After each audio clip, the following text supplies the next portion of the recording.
Well, when you're like us, it is. Ladies and gentlemen, thank you for joining us.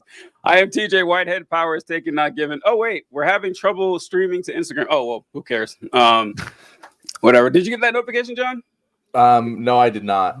Wait, I just got it. Okay, never mind. Fuck it then. So yeah, it's a wonderful start to the episode. I know. Let's for go. Our podcast listeners. We are too lazy to cut this for. I know. Who cares? Yeah. Thank you for joining us on Left Wing. I'm TJ Whitehead. Powers taken, not given. Joined as always by John Cooper of Counterpoint Politics, and for a returning guest, Wiseacre. How you doing today, my friend? I'm doing good. Yeah, I said that way too much. That is a delusional response I just gave. Oh, no, you have no idea. I'm good. I'm ignoring the world. There are so many times I've literally done that with like close friends where I say I'm good. I'm like, actually, no, we're obviously lying. We both know that we're like in a mental crisis every single day. Exactly. Those are I remember laughing at that as a kid. Not that particular one because people ask how you're doing. It's just a polite thing to say. If you actually tell them, but you're like, oh, okay, I wasn't expecting that. That's kind of that's oddly enough kind of rude if you just stop for 5 minutes and tell them how you're really feeling. But what I always found funny is that you would often answer the question with a question. And you're like, hey, man, how you doing? Hey, what's up? And then just pass by your day and no one ever answers. I'm like, okay, people really don't care. This is just a salutation or something. So don't feel bad about it, Wise. I guess it's a polite way to answer in the society. It was polite, and then I'm like, that's not true. Yeah. Speaking of polite, we were just dunking on rural areas and flyover country. Not necessarily. I have a new job where I go into rural communities and everything, and it's a different universe driving in there and seeing how sparsely populated these places are and just fields. And Wiseacre had mentioned driving out west. And you said that when you pass, I think, Kansas City, and you start driving into areas that it gets really, really barren. And I remember when I was in college, I was traveling and I drove through the Dakotas. I had never seen anything like it before. Driving through, it felt like I was on the moon. There was just nothing there at all. I mean, you'd go miles and see nothing at all. And it's all flat. I mean, there's mountains at one part, but for the most part, it's flat. And it's just dirt. And every once in a while, you'd hit a small town with some cows or something. It's like, whoo, that was kind of creepy. What part of the country were you talking about, Wiseacre, in particular? I was going right down I-70. All the way to California? All the way, to Colorado, to Colorado Springs. And like you said, it's nothing. And you wouldn't believe how windy it gets when there's nothing. Like, it is just constant wind. In towns, you'll go maybe 50 miles, 60 miles till you'll see an exit where it's like a gas station and, an adult bookstore for some reason. I guess truck drivers get bored. Yeah. I mean, there's nothing else out there. You got to entertain yourself somehow. How about you, John? What's the most barren area you've seen? So, like, I grew up in like right at the edge of the Philly suburbs into like rural, Pennsylvania, right? So like I thought I knew what rural areas looked like. And one summer I lived in Memphis. I was doing some nonprofit work there, and I drove to Memphis. You drive across Tennessee. I thought that was me looking at nothing. Like, I thought that's what like driving through rural areas was. And then once you just drive over the bridge and go into Kansas from Memphis, it is just a nothing I've never, like you said, like you're on the moon. I remember I drove over and then I immediately felt lost. And I was like, okay, I'm going to go back. And Google Maps took me down a literal dirt road. And I was like, I thought these only existed in the movies. I didn't realize there were actual dirt roads that Google Maps sends you down in the United States of America. I could not believe it. And yet again, this isn't even into the nothing. This is on the border of a major metropolitan area. There's two things that's really funny about that to me. One is like when I'm telling these stories, I'm talking about, I was like, there was no Google Maps back then. I was thinking how funny that was hearing that. Oh yeah, I guess so. But also when my family and I went to San Antonio once when I was a kid. And we were in San Antonio, and I remember I was like 10 years old. And my parents said, hey, we should go visit Mexico. I mean, how often we get the opportunity to go see Mexico? And I was like, okay. And I remember looking on a map on paper here. And I said, oh, Mexico, that's not too far away at all. 4 hours. It was a 4-hour drive to get down to Mexico. And John, when you talked about seeing something only seen in the movies, I saw tumbleweeds. I didn't think they were real. I Oh, thought they're they were real. just some like thing they put in West. It was like, oh my God, no, these are actual things. Just Yeah. and you didn't. Once again, just more and more desert. And I saw police vehicles. They were like, I don't know, Mustangs or something. They were like these muscle cars because there's nothing but just straight land to try to catch people on. So yeah, that was kind of wild. But the traveling and seeing the different parts of the country, like, if you get the opportunity, folks, to just see what's out there, do it, because there's a lot to visit the United States besides your state and your town, which a lot of people don't leave, unfortunately. One last opening anecdote before we get to our actual stories today, and we'll be talking about Ukraine. We'll be talking about a villain of the week that is going under the radar, but is maybe the most important thing to be happening this week. And we're also going to do some rankings of items that we want to see on a left-wing Project 2029. So that's what we're going to get to today. But I want to mention one thing while we're on personal anecdotes here. So I went to San Diego recently, and San Diego was like right on the border of Mexico, And so my fiance, she's Hispanic, and she pointed out to me, she's like, notice the big pickup trucks and the little tiny pickup trucks. Every single big pickup truck is a white guy. Every single tiny one is a Hispanic guy that actually uses it. And it was 100% accurate prediction. Not like every single time. And I cannot unsee it now. Like, and again, I've never actually seen that many tiny pickup trucks because I don't live in a Hispanic area. It's all white dudes with their massive, compensating for something trucks that they're driving around. So, John, there's actually a story on this about small pickup trucks versus large ones. Yeah. I used to have a Chevy S10 back in the day, a small pickup truck and everything. You can't find those anymore. Like they actually don't make them. That it's something to do with like fuel standard regulations or something, that it's actually cheaper for companies to make large trucks than for small ones. So you can't even buy small pickup trucks anymore. So anyone who's using them, they're using old ones. So it does kind of it match up here. Yeah, it's kind of crazy, but I would just remember that wild that you're right. You never see small pickup trucks anymore, except old ones that are actually being used for literal truck shit. So yeah. Also, anyway. John, I recognize that Philly accent. My family's from Philly. I grew up in Philly.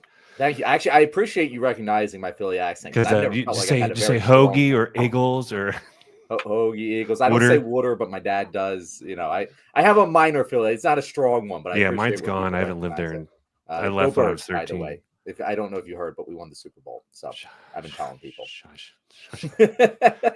As a Chiefs fan, it's good. You got one. Good job. Wait a minute. Wait, you grew up in Philly and you're a Chiefs fan now? Okay.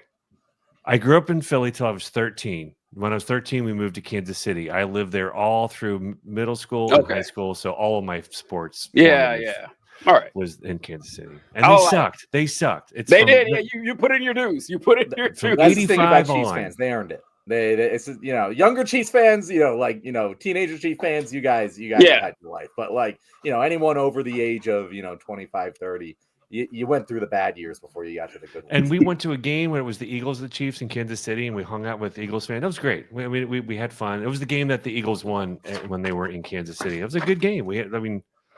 I like it when you can have a good rivalry and it's respect at the same time. It's a respectful rivalry because we'll always love Andy over here, so we can never hate you guys. Exactly. But anyway, people don't come here to listen to us talk about our personal lives. People sometimes come here to listen to us talk about politics. And there have been, once again, a lot of crazy bullshit going on. And I want to stress to people before we get into today's topics, this is not the same crazy bullshit you saw 4 years ago. Or 6 years ago, whatever.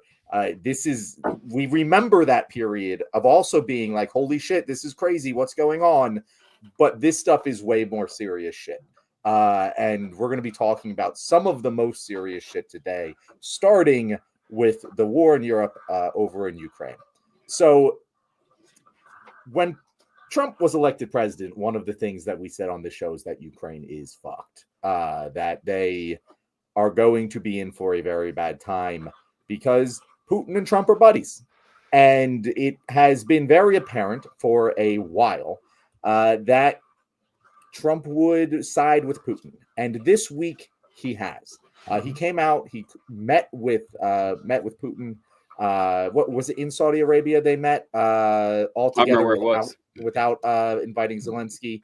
And Trump called Zelensky a dictator because he hasn't had elections, which is literally, part of the constitution of Ukraine, to not have elections when you're under martial law. And he also accused Zelensky of starting the war, which I find to be very funny because I really tried to find what they're referring to as Zelensky starting the war. And I still can't find it. I have not found the actual explanation for what Trump thinks Zelensky did to start the war. He didn't give him all of that information on the Biden family. That's what. Exactly. And it's really funny. And there's actually, when I planned, talking about this yesterday, there's new information that's come in today that has made me at least change my perspective on what might end up happening here. But before we get to today's news, when you guys heard, all this news come out about Trump basically betraying Ukraine and Zelensky and NATO and Europe in order to side with Russia in a completely unprecedented move for the United States of America, Wiseacre, we'll go to you first. What was your first reaction to this? Was it, oh, I knew this was coming, so I'm not that worried about it, it still sucks? Or was it, because I knew it was coming and it still felt devastating? Yeah, it was obvious what's going to happen, and it sucks that it's happening, and it's happening fast. What I didn't expect was them negotiating without Ukraine involved at all. That was kind of surprising. I didn't expect that. I thought maybe they would kind of have some sort of sham meeting, but no, they're completely closed out of it, which again, that's what Putin would want. And Trump's just like, okay, sir, yes, sir. And with the election thing, they're pushing for election for an obvious reason. It's so that Putin can try to rig it and put in a guy that will be favored to him, like was in power before, so that they'll just capitulate to whatever Putin wants. TJ, what are your thoughts? Well, my first thought upon hearing this, when Trump said that Zelensky started the war in Ukraine, I had a similar reaction to you, John, because with this entire the Ukraine situation, I hate to say it's complex. It is. It's actually, there's a whole lot going on to it. And so I really try to see what people are saying and what they mean, what the implications might be. And it's still kind of baffling to me that anyone is like, yeah, I want Russia to win. I still can't grasp why anyone thinks that's in our best interest. And when I heard that, I said, okay, well, what could that possibly mean? I got nothing for you. But it did remind me of Donald Trump when he was running for president the first time. Do you guys remember when he said this? Hold on, let me pull it up here if I got it. Oh, shit. This is great television here, TJ. That happens. But damn, our damn admin here at the Left Wing failed. I know. Again. If only we had that taken care of. But this clip is with our current president, Donald J. Trump, and he's talking about. Well, actually, you know what? I'll just play it. And you guys remember when he said this right here? ISIS is honoring President Obama. He is the founder of ISIS. He's the founder of ISIS. Okay? He's the founder. He founded ISIS. And I would say the co-founder would be crooked Hillary Clinton. First, I want to point out, he said it 4 times that Barack Obama is the founder of ISIS. And just in case you didn't hear it the first time, he founded ISIS. He's the founder. He's the founder. And I remember him doing an interview, which I was actually looking for, the clip where he was being interviewed on the news after that. It's like, what do you mean Barack Obama is the founder of ISIS? His response was, he is the founder of ISIS. And it's like, God, and you know what? This tactic that he has of just repeating himself when people ask for clarification, I'm going to start using this. Apparently it works. Why not go for it? And the thing with Russia and Ukraine, I don't know what you're going to say here, John, but from my point of view on this is that the United States, for those who don't know, the United States is involved in, sending weapons and everything to Ukraine to protect themselves from Russia, because we made a deal with Ukrainians back in the 90s. After the Soviet Union fell, the Ukrainians had a bunch of nuclear weapons. Now, nuclear weapons aren't something you can just store in a fridge somewhere. You actually need nuclear trained scientists to, watch after these things, make sure they don't destabilize and that they're not dangerous to people around them. Ukraine didn't have them. And so the United States says, okay, well, you got these dangerous weapons here. we would like to take them to our arsenal. And Ukraine said, okay, we'll give you those weapons in exchange for a promise that you'll protect us if the Russians ever try to encroach. So the United States, okay, so we're making good on that deal from 30 years ago. Now, I do understand that this is not an indefinite commitment to Ukraine. If it costs, too much money, or if it costs us, our lives and stuff, there's a limit. So I'm not completely kicking back against people who say, well, we can't do this forever. But I do see why the Russians invaded too, because they don't like the border, encroachment on there. But here's the question I have. When we say, well, we can only send weapons or money to Ukraine to protect them from Russia, we can't send soldiers or military or like our actual people because that will start World War III. Why? I really don't know an answer to that, because I don't see the difference. Like, if I'm Russia and I'm fighting Ukraine knowing that the weapons came from the United States, that's the same thing to me, that this has been a proxy war and they just don't want to admit it, which makes a lot of sense since they're doing the negotiations without Ukraine anyway, that this has always been a United States-Russia proxy war. And if Trump's on Russia's side, yeah, he's going to say, okay, well, the war's over now. Like, my proxy thing is over. Well, what do you think, John? So a couple things here. One, everything that you just said is true. Like this is one of the most clear-cut examples of, hey, we clearly owed these people. Russia invaded them, and we have some obligation to defend them. And yes, you can make reasonable arguments as to how far that goes, but what Trump is doing here is just trying to rewrite that history. And that's one of the things that really upset me about that we'll say reasonable Trump supporters, where it's like, yeah, they'll say, yeah, Biden lies about a bunch of stuff. Democrats manipulate the American people all the time. And I'm like, yeah, I totally agree with you. But like, at least they act like there's a pretense that they have to convince of things using some sort of evidence or facts or arguments. They don't just say Obama founded ISIS. Oh, how do you know that? Because he founded ISIS. Or Ukraine started the war. How did they start the war? Ukraine started the war. Like, they're not even pretending to give a reasonable argument. So like, yeah, that's just that right there. But when you talk about, hey, what's the difference? To me, I think it's an important difference. And yeah, you can like talk about, does it really matter? Everyone knows we're fighting this proxy war. And it's like, yeah, but like, think about like a conflict you have in your family, where this guy, your uncle doesn't like your niece, or, whatever it's going on. And you can say snide remarks across the dinner table. You can do these certain things.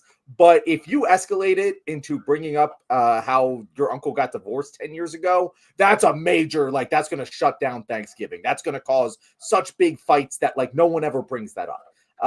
I'm completely making up examples here. My family conflicts are very different than that.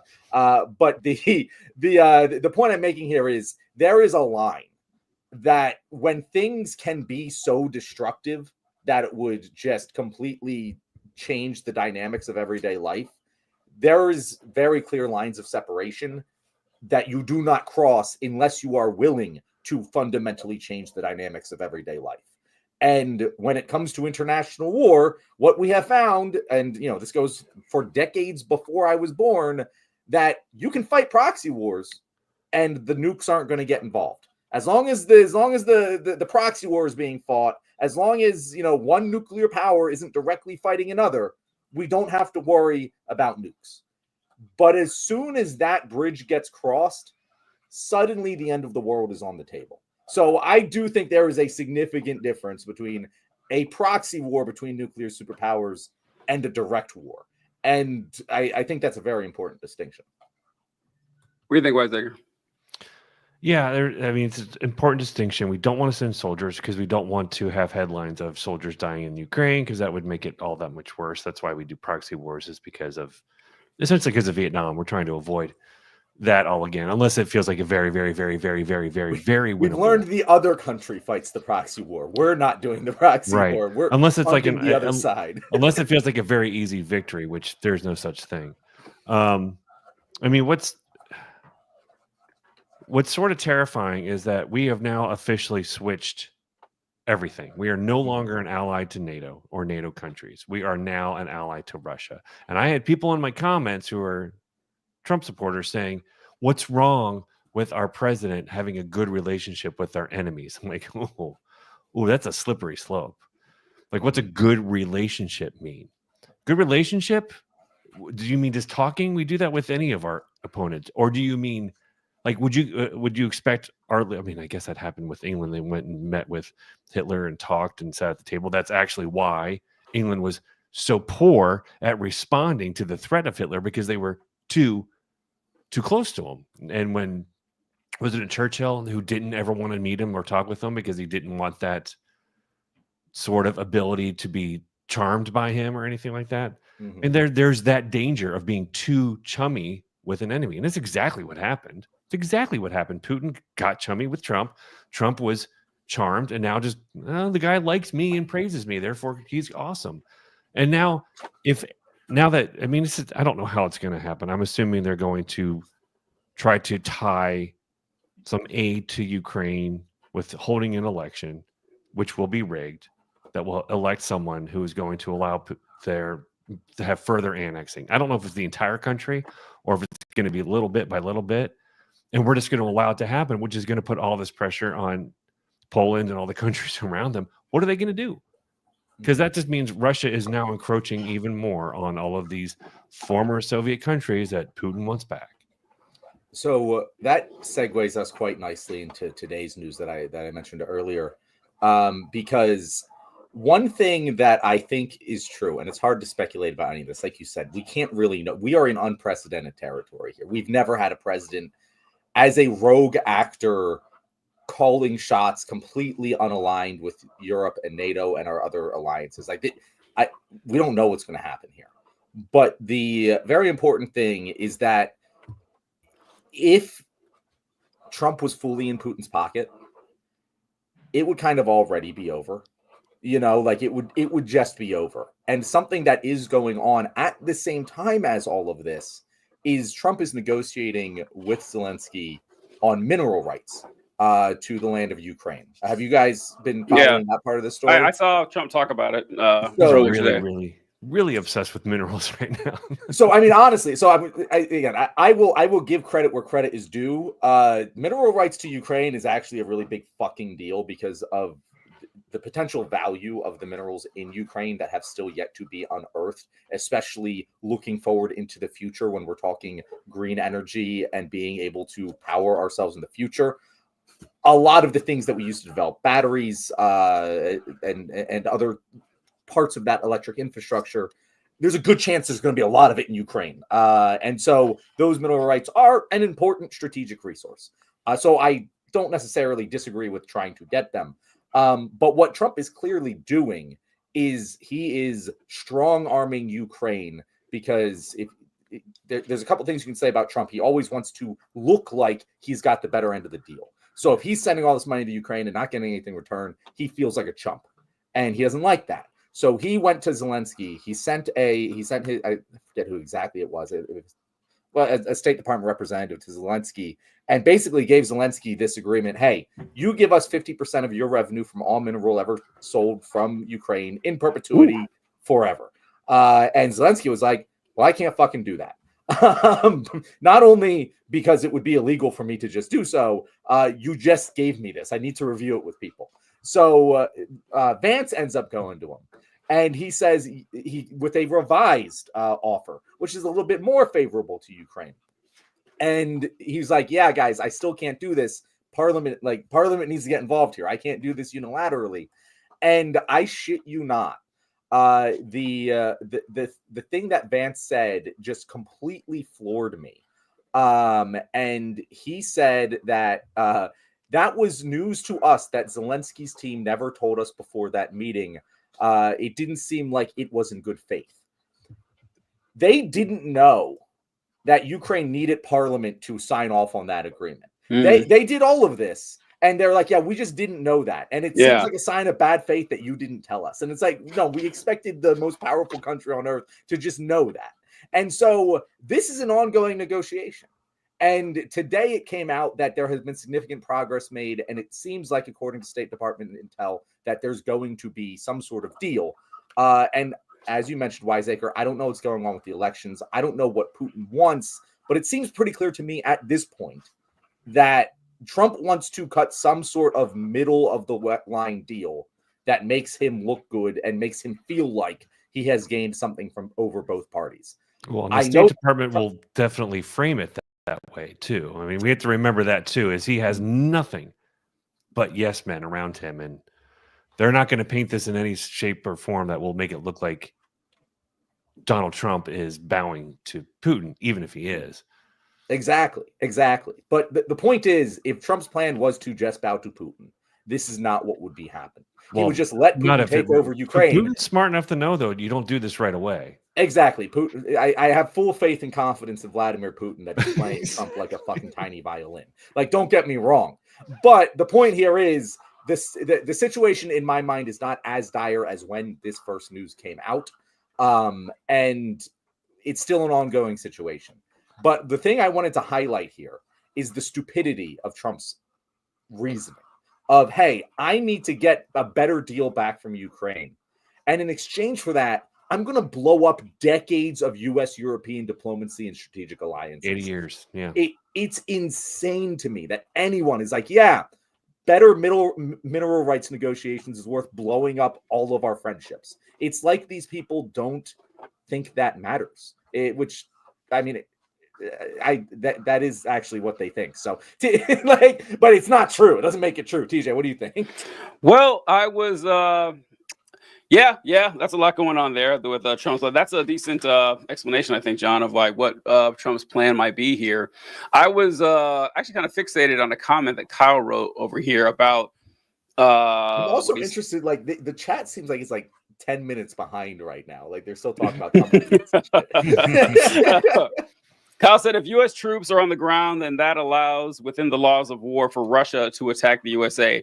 And Kyle, to that, respond with, I have no idea what you're talking about. Like none whatsoever. I don't. Because now, to be fair, like I took law of war class every year in the Army, but that was on the soldier level. It wasn't on like the diplomatic level. So, yeah. But why I say that is, like, if a country declares war, there's no one stopping them. Like, no one can stop you from declaring war unless you go to war with them. And like, who would they be afraid of? It's like, well, the laws of war with what are Geneva Conventions or whatever say we can't do this. Well, they're already antagonistic against the folks who would enforce that, which would be like in mainly Europe and the United States. So why would it matter? That, and also, it's like, I know both you guys said this, and Kyle too, I genuinely do not see a difference between like, now I see a difference. I think you mentioned this, Wiseacre. I see a difference if I am like, let's say I'm president of the United States. I don't want to send my soldiers to die. That's going to cost me blood and treasure, and my popularity is going to drop if it doesn't go well. That makes perfect sense. Proxy war makes perfect sense. But as in, if I send weapons and money, this is why the Japanese declared, bombed us in Pearl Harbor, because we stopped doing our oil. We put an oil embargo on them, and that they lost all that oil. Now we need to attack the United States. This is how wars start all the time, without actually direct. In fact, every war starts without direct, soldier to soldier. Did it conflict. Vietnam? Did it in World War II? Yeah, did it with sending stuff back and forth to Europe? But we're not involved. Yeah, that's World War I when the Germans sank the Lusitania. I mean, this happens. I don't know, but also I wrote down here. This is something Wiseacre said like 15 minutes ago.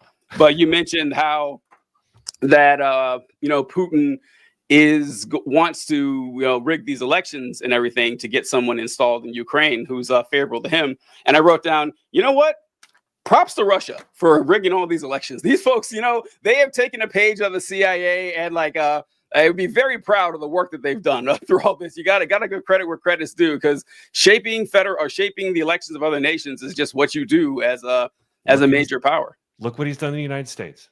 Yeah. Hey, you got to do what you got to do. Successfully, I think he is almost nearly successfully dismantled what the United States is.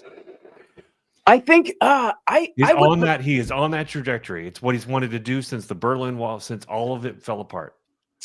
Would you put more on Musk or Putin? Because I put it more on Musk. Like, I think that it's been Putin's desire, and he's used social media expert to that degree. What do you think, John? So I think that Putin, unlike some other actors, is very good at what he does. I don't think Trump is very good at what he does. I don't think Elon is very good at what he does in general. you know, you can argue that he's very good at something. He's very good at he just has money. That's why he seems like he's good at what he does. Putin's very good at the statecraft. Like Putin is very good at the large scale, long term thinking that makes successful statecraft work. And so there's a part of me that is very worried that we already cooked, like he's already got it. At the same time, when he invaded Ukraine, he did not think it would last very long. Like, let's not fool ourselves. When he invaded Ukraine, the plan was to have that done in a couple weeks tops. And he did not plan for this years-long, prolonged war. So clearly, he's not batting 1,000 here. This is not, you know, it's a difference between a conflict and a op. Yeah, we're dealing with a very intelligent actor, but we're not dealing with someone who has all of the power and all of the levers to pull. No. And so if you make a claim like he's infiltrated the U.S. government and has more leverage over us than Russia has ever had, I agree with that. If you're saying he has successfully dismantled us, you might be right, but I don't. I would say we're on the trajectory. We're on that trajectory because he has someone in power who's just doing whatever he wants because he's not a smart man. Mm-hmm. Trump is dumb, and then he is surrounded by more dumb. Yeah, and it's all people who do not know what they're doing, which is a great way to dismantle something, is to put a lot of dumb idiots in charge of it who want to get rid of it, who've been convinced they have to get rid of it because it's so corrupt. That is Putin's playbook, is to tell people in other countries that their country's government is corrupt. Yeah. I mean, that's what he tried to do in Ukraine, but then he went in with an army. I think he probably didn't have patience to see it through, but like, he peppers these little things, and then social media with the memes and old people who are terrified of technology. It's got to be true. I saw it on Facebook, and like we're all just now. And then like the divide has really, I mean, it was boiling for a long time, but again, it feels like it's really been boiling pretty badly since the Berlin Wall fell. Yeah. And go ahead. Oh, so Kyle, I love you and everything. I know. I just want to read Kyle's response here. It said, wouldn't NATO troops be mobilized if Russia invaded and the USA, and it was deemed an act of aggression versus if the USA invaded Russia, could attack the USA without activating NATO? But here's the thing. But then we'd be right back where we started. That, well, NATO can't attack Russia because then we'd have nuclear war and the world would end. I mean, then we're exactly where we began. That's what I'm saying. This makes no sense to me. It's a circle against this fucking Ouroboros that makes everyone says it, but I don't buy it. I don't think Russia wants nuclear war. That is my wild take on this, because who the fuck does? Nothing is worth the planet ending to these folks, right? Like, no one actually wants to eradicate all life on Earth tomorrow morning. Not like they don't care about global warming and shit like that, but yeah, they don't want a nuclear winter to kill them any more than we do. So yeah, I don't buy that reason. It doesn't make sense to me. But it's all bargaining chips. That's why we have the nuclear weapons. It's the coming to the table. Yes, I agree. And that's the thing. Any war between the U.S. and Russia, neither side can win. Like just geographically, war games. It would be virtually impossible, no matter what other countries got involved, for one side to defeat another in an invasion or an armed conflict. That's why War Games is still a really good movie, really excellent movie. but like it just can't happen. Like it would be, and even if it could in some eventuality and infinite possibilities happen, it's not something that you can go in planning for. Like, you would never start the war because it can't end, and the only way it does end is either some sort of stalemate and agreement or nuclear annihilation. Yeah, and neither is ever as good as just fighting these problems. You just have to hope that there isn't someone crazy like someone in North Korea or even Trump. Trump is I mean, if his mind is going, and I don't know, he could make really foolish decisions, because he'll be like, well, we'll force them. If we bomb something, they'll be terrified of starting a war, and we'll win. Like that. Like, I could see him reasoning himself into it being the smart thing to do. But smart to him is I can see that too, and I can only hope, especially with someone like Pete Hegseth. I can, as I said, I've said this before on the show. Like, I can only hope that if we get to that point, the people in the military who have to press the button refuse to do it. Like that's basically the the only thing saving us. If That's the our case. hope for a lot of stuff right now, though, is that people in positions of power, like in the military, look at what they're asking. Like, again, TJ, you were in the armed forces. Yep. What would you think about someone like a Pete Hegseth being in charge of you? That's well, first, I would think it was funny. I hate to admit it, but I would think it's very funny that Pete Hegseth, I don't think Pete Hegseth even had a company command position like that. This guy, this fucking drunk 40-year-old is now the secretary. And whenever you get that title, in every military battalion, you have your chain of command pictures. You have the pictures of your NCO chain, your commanding officer chain, and then you have like the actual officials. You have the president, and then you have the Secretary of Defense, a big picture of him in every battalion. And in every battalion, there's a picture of, and it'll say on the bottom, the Honorable Pete Hegseth. And just thinking about that really made me laugh. That like, some poor guy is going for a Soldier of the Year board. Is like, who's the Secretary of Defense? The Honorable Pete Hegseth, like all across the country. Yeah, so kind of dark, but that's how it is. Wiseacre, I wanted to kind of jump off of what you said, because it's going to segue us into our next segment about who's actually kind of destroying America, our villain of the week. But before we left the Russian topic, I wanted to address one more piece of this story, and it's something that an argument that Mark brought up here, and it's a very real argument going around that I want to address because I think it's important. And Mark says, I think Ukraine is going to have to accept a deal where they lose territory, and that's going to be hard to swallow. So it's easier if they blame the U.S. for forcing it down their throat. And here's my question about that line of thinking.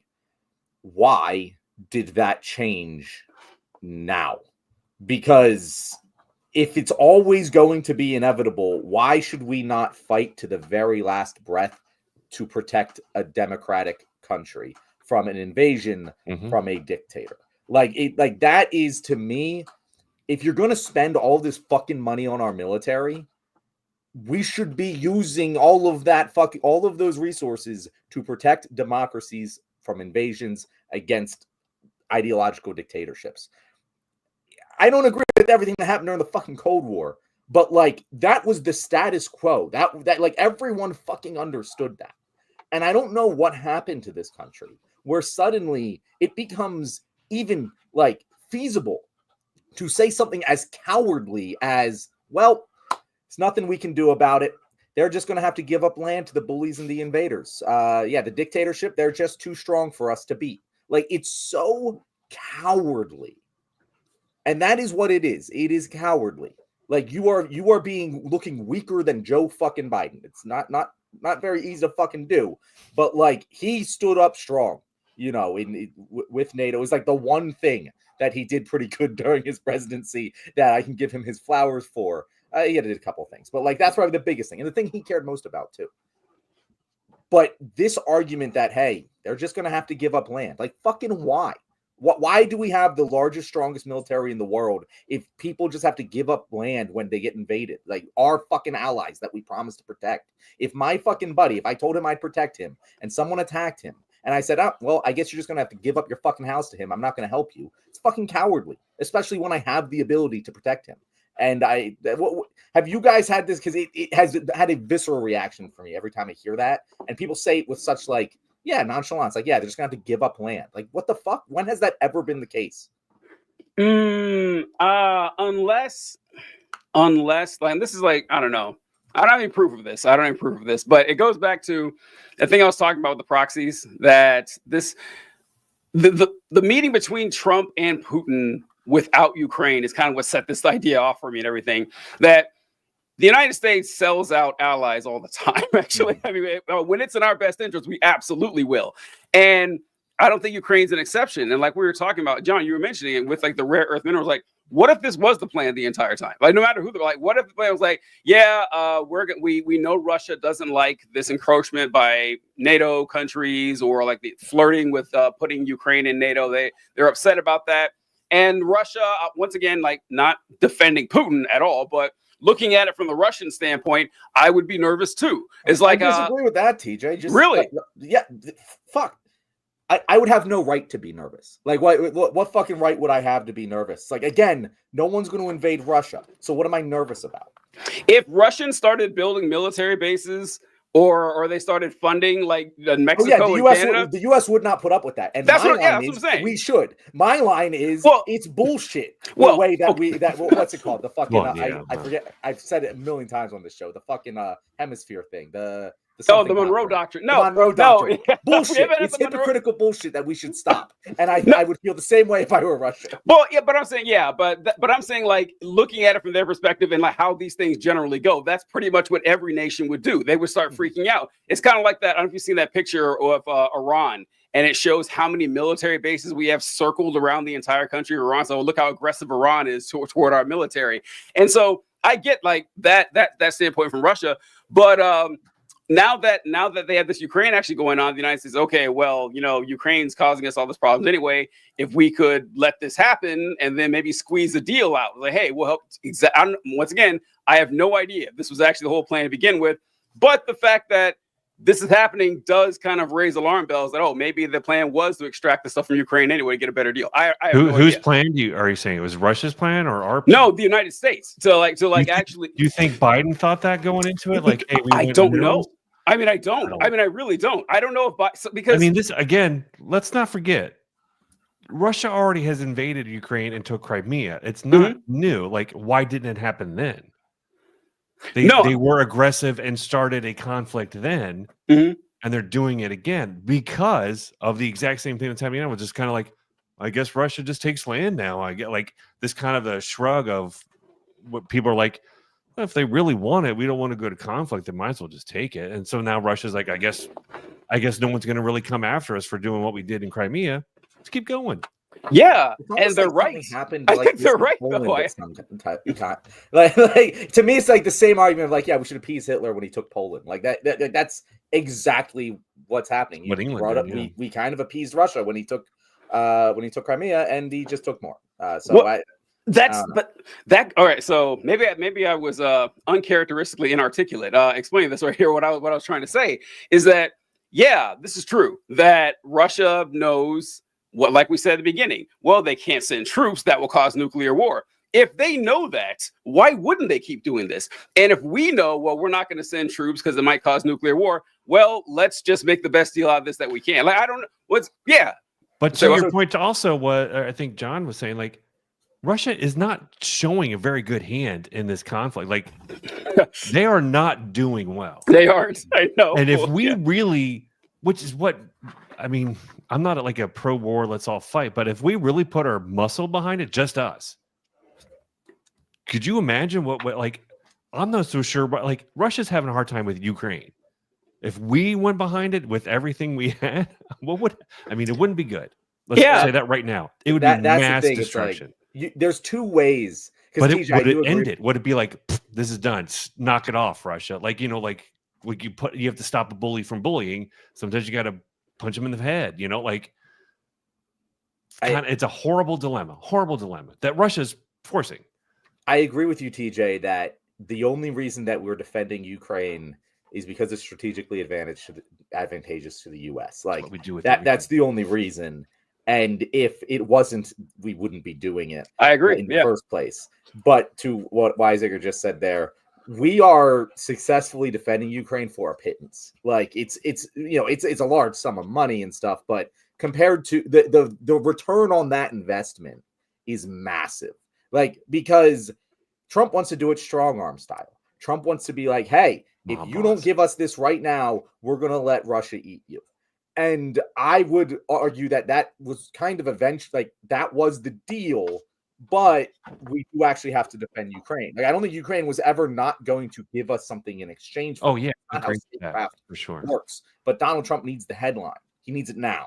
He wants to be the mob boss. That's why everything he does is a terrible version of what a mob boss would do. Everything. He would rather get his treasure with blood than without blood, even if it cost him treasure. Like, that's the way Trump operates. If he hurts you more, even if he gets less, that's a win for him. True. Trump is very inartful in a lot of this stuff. That's true. Yeah, it's I can see that.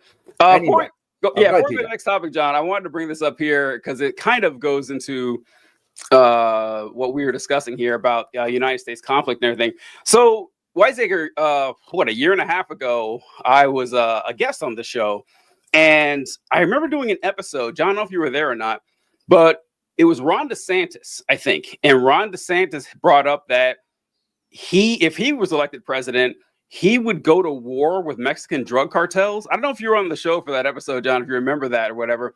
I had forgotten all about it until I saw this tweet by President Elon Musk today. And he wrote that, actually, that's maybe too small for you guys to read, but it says, breaking, the United States Department under President Trump has officially designated the following as foreign terrorist organizations: MS-13, United Cartels, Gulf Cartels, a bunch of drug cartels. And Elon responds, that means they're eligible for drone strikes. I saw this and I was like, oh, okay. All right. I can't believe I didn't think about this earlier or last year whenever we were talking about that you open up more terror strikes that allows you to pay more military contractors and, funnel more money into industries associated with those folks. Like, oh yeah, okay, I see that's what's coming now. Had you guys seen that? I had not. Yeah, that's news to me, but it makes sense. Yeah, it does.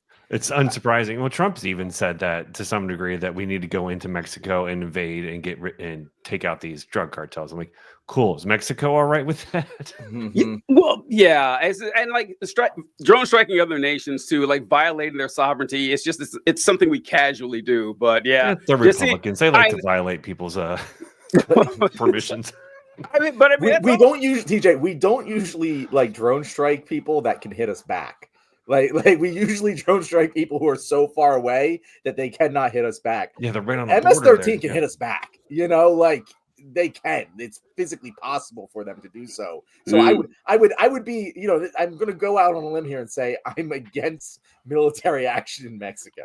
It might be a crazy fucking thought here, but I wasn't even discussing MS-13. I was like the country of Mexico. I mean, it's I was like, the country of Mexico can't hit us back. Well, I mean, they're capable of it, but they're not. They're more capable. They have more capable than MS-13. I mean, but it's not even mutual. It's just unilaterally ensure destruction if they were to do so. Unilaterally destroy destruction. And it's just going to create more. It's not. What do they think it's going to do? I know. They think it's going to solve the drug problem? Like drugs are going to stop happening? No. But people will buy it though. They'll buy it though. Like it's just. I'll just tell them 3 times. I know. The fact that we just do this for decades now, that we're going to fight our wars by.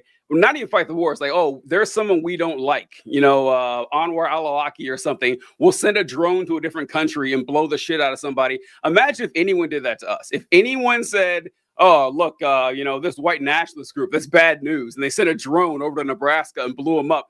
We declare war the next day. But, we're in the United States. We do what we want. All right. So now we just talked about a bunch of things which I'm not very confident on predicting the future of. As I said, these are unprecedented times. But there is one extreme danger to this country that I'm very confident is a real fucking danger. And that is what Wiseacre was talking about earlier. He said that Putin is on the trajectory to unravel America. And I would say that our villain of the week this week is on a much stronger trajectory, and I would say it's basically accomplished. And that is someone who has come up on this show before, but we haven't done a deep dive on, Russell Vought. And I heard that it might not be pronounced Vought, and I just have to say, I do not care. His name is Vought. It has a negative connotation with it, and we're going to run with that. So Russell Vought, for those who do not know, he is the architect behind Project 2025. And there was a couple of executive orders and moves this week that made it crystal clear what he wants to do to destroy the U.S. government. The first thing is that Donald Trump signed an executive order which claims direct presidential authority over the work of federal boards and commissions designated by Congress to operate without day-to-day oversight by the White House. So, long story short, all of these, letter organizations, the FDIC, the SEC, the FTC, those have historically had a head appointed by the president and then just left off to their own devices and allowed to operate independently. What Donald Trump is doing is saying, no, we are going to oversee all of these agencies on a day-to-day basis. And the person who is going to oversee this is the OMB director, the Office of Management and Budget. Now, if the Office of Management and Budget sounds like a boring, nothing matters role that you've never heard of before this presidency, that's because it is. It's usually a pretty boring role. But what that person is Russell Vought, again, the architect behind Project 2025. And I want to play this clip for you guys of what Russell Vought said leading up to this election, of what he wants to do as part of Project 2025. So I'm going to share that now. By the way, if you guys watch John Oliver's show Last Week Tonight, this is directly from that, and this won't be new to you. I tried to find this clip myself. Didn't really work out well, but here we go. We want the bureaucrats to be traumatically affected. We want, when they wake up in the morning, we want them to not want to go to work because they are increasingly viewed as the villains. We want their funding to be shut down so that the EPA can't do all of the rules against our energy industry because they have no bandwidth financially to do so. We want to put them in trauma. You know, that's the stated plan. And thus far, that's exactly what he's doing. Donald Trump is setting it up so that Russell Vought, the man who just said that, is going to be directly in charge and have oversight over all of the agencies which regulate our country. And on top of that, Trump is also the FTC chair. What's his name? Completely forgetting. He replaced it in the con. Andrew Ferguson came out in support of a new legal theory, which essentially says that the president has the right to fire any administrative employee at will. Historically, this has been for cause. The president has needed legally to give some sort of reason, some sort of malfeasance for firing people in these roles at the SEC, at the FTC, all of these people. And it is called, and I wish I could. The unitary executive theory. Unitary executive theory. That is what it's called, like that theory. But the specific legal thing is called Humphrey's executor. That makes the president need to submit cause for firing these officials. This basically is going to become a Supreme Court case. A similar Supreme Court case was heard not too long ago, where the Supreme Court ruled 5-4 that the president could fire the Consumer Protection Bureau, National Labor Relations Board commissioner for at will. But they basically stated, the Supreme Court said, we will not touch Humphrey's executor. This is just a one-off case. And Roberts sided against what Trump is trying to do here. This is a massive case. This entire sequence of events is Project 2025. You strip away the white nationalism, you strip away the Christian nationalism, all of that, all of the other things that Trump is trying to do. This is happening and is going to destroy how America works, because they're going to suffocate all of the regulatory administration that we have, and private companies are going to basically be able to fucking run all over us. And I think this is a battle that's over. I said that Ukraine is. I'm still trying to see what's going to happen there. I think we've lost this battle. I think we're going to have chaos for the next 4 years, and the people who are going to be in charge of building it back up, I don't have faith in them. And I really don't see too much forward out of it. TJ, I've noticed a couple head nods. I went on for a while there, but I think it's all very important information that isn't getting talked enough about. So, you go ahead. Oh, that was great, fellas. What is that squeaking sound? What is that? That is my dog. Who got her squeaky toy. She's been quiet all day. Let me take a break here while I grab that from her to stop it from annoying you. What is going on here? I couldn't figure what that was. Well, all right, we gotta wait for John. So, all right, I'll pull up some comments while we wait for John to get back here. Mark Lauderbeck says the left wing has turned into the neocons. I knew it was sounding like that. We're hawkish now, huh? I know, right? It's just like, and no one here is pro-war, obviously. No. Just explaining But we're in America. What are we gonna do? I mean, the obvious complexities of the situation and everything. And also that's another. I didn't bring that up either, Mark, but another reason that the United States doesn't want to is like the American people have there's no political will for an actual war. Like it is like that's why the only flirtation they do is with the drone strikes and everything, and it accomplishes the same thing for defense contractors like Elon Musk, whatever, or Northrop Grumman. Hey, they get tons of money out of it. Like the people, it's kind of an ancillary thing. But John, to what you were discussing with Russell Vought, yes, you're correct. His name is actually Russell Vogt. Fuck that. It's Vought. It is Russell Vought. If they don't care about how names are pronounced, right? Yeah, it is. It's just how often do you get an opportunity like this to use Vought like that for an obvious villain and everything? Like if there was someone in his cabinet, like This Lex Luthor. Exactly. If it's Lex Luthor, yeah, it's like it's the Alex bullies didn't know about him before they wrote all of their stuff, did they? No, It was just, no. Oh, It's a happy coincidence. Actually, maybe because Russell Vought, he's now the director of the Office of Budget Management. Do you know who Trump's first director of the Office of Management Budget was? Russell Vought. He was actually he had the same job in the first Trump administration. I had never heard of him until between the time Trump left office first time and now he's written Project 2025, which makes it even funnier that Donald Trump stood on stage 1,000 times saying Project 25. I've never heard of Project 25. Yeah. The guy who wrote it used to work for me, but I've never heard of it or anything like that. And to be fair, I believe that he just forgot who Russell Vought was at some point. Like I totally believe him. I also think he's a big fat liar. He's just not I would say it's possible he forgot him, but the fact that he rehired him makes me think that maybe he kind of rehire him or just other people around him. Yeah, trust me, trust Don and this guy. He'll be great for us. So John, you brought up what I was going to say when you talked about not only do we have people whose stated goal, it's not a hidden goal, this isn't something they're concealing from us, that yes, we want to destroy the administrative state.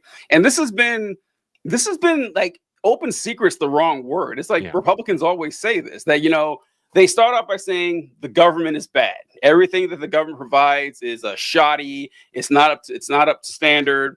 It's awful. So we're going to defund it as much as we can, which leads the government stuff working less. And it's, oh, look, we need to get rid of it. That's the Republican plan for the last 60 years. They do it all the time. And John, I think you're absolutely correct. I don't see the political will to rebuild this. I don't. I mean, the start of this entire process took someone like FDR to get this off the ground.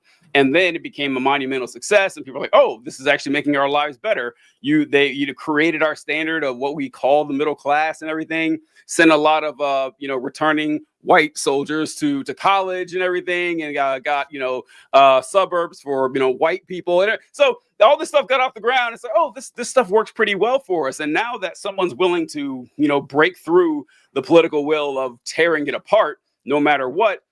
After it's done, I don't think that the Democratic Party, as we know it today, is going to, have the stones to stand up to this.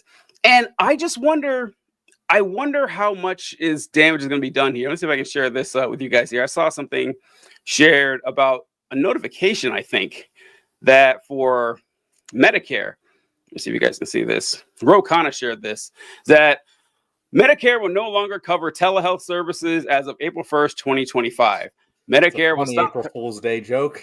Yeah, it's like what he said. What is the rationale for this other than making life more difficult for many seniors? And he's right. Like this is just hey, we're gonna make Medicare a little bit worse, just to knock it down a few pegs, so people don't like government assistance as much. Are we confident the next Democratic administration, like, oh, we need to really go in here and set this back up? I don't know. Well, what do you think, Weisiger? Yeah, I don't know about. I'm never a big fan of trying to predict the future or what people will do, nor try to relitigate a past based on hypotheticals that never happened, because no one can win that. But just some important context.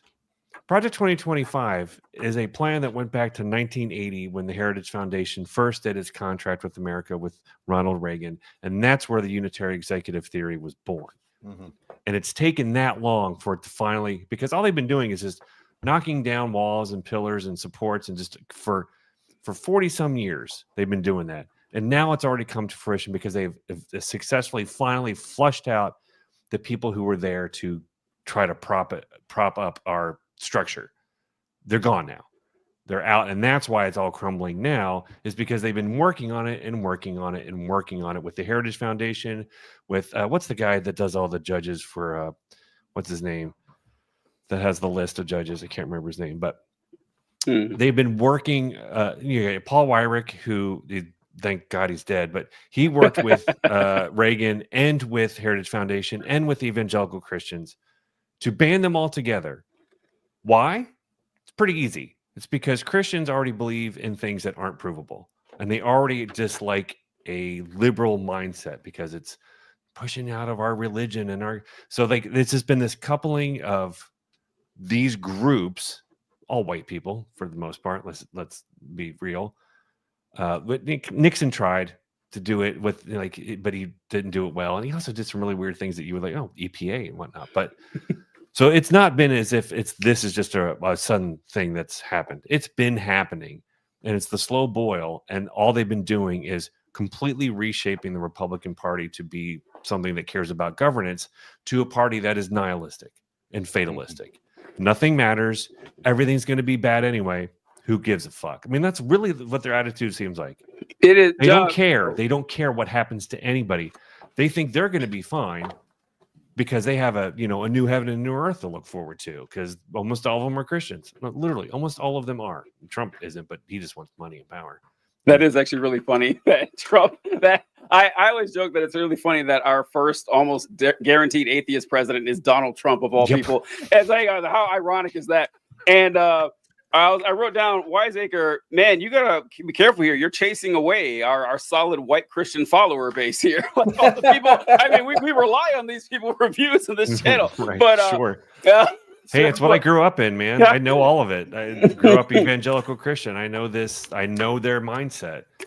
Is that this world and government are evil because they're against God. Yeah, it is wild growing out of Christian nationalism and escaping the cult, only to see them take over the damn country. Like, I was like, God, right? I thought I had made it out of these folks, and here you go. Boom, and when I was in it after I left, I'm like, these people are bad. People, like, I literally left Christianity. It was like 15, 20 years ago. And it was because I'm like, they've turned it to fatalism. It's Christian fatalism. They don't give a fuck about this world because they don't believe it's real. Yeah, because that's coming later, and that's exactly how they're dealing with everything right now. This is a little aside, John. Sorry, but we're what happens when these conversations come up with me. I can't escape it. But Wiseacre is correct on both counts here. First, when you mentioned how Project 2025 goes back, 40 years to like the moral majority days and everything, and I know a lot of creators are different, but I never actually talked about Project 2025, because. Not that it wasn't a problem, but because this has been the same thing the entire time. Like they've been growing on these same principles now for decades. And I didn't want to make it seem like, oh, what if they change the name? Right. And then you got to go after the actual policies that are bad. And yes, the Christian nationalist movement, it's not, I hate when people say, well, they're not real Christians. That's kind of a cop out. It gives people cover and shit like that. But the way it's practiced in the United States and what it has brought to light is that this is a civic religion that worships the United Christian conservative white culture in the United States in this particular era, or particular 50, 60 years ago. And they believe it to the extent that it's important to them. I'll put it that way.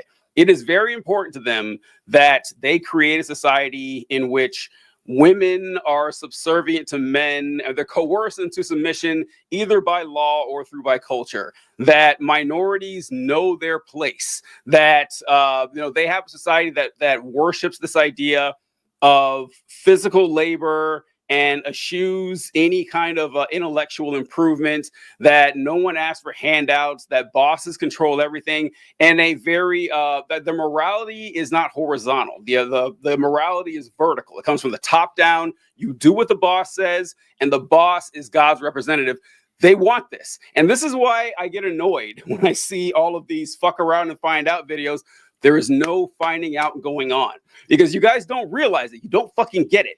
They will gladly live in a nightmare world that you're thinking of. So when you say, wow, you're going to lose your healthcare, they're fine with it. They're fine. It might suck for them, but this is what God wants. You're like, oh, your daughter might die because she had an ectopic pregnancy.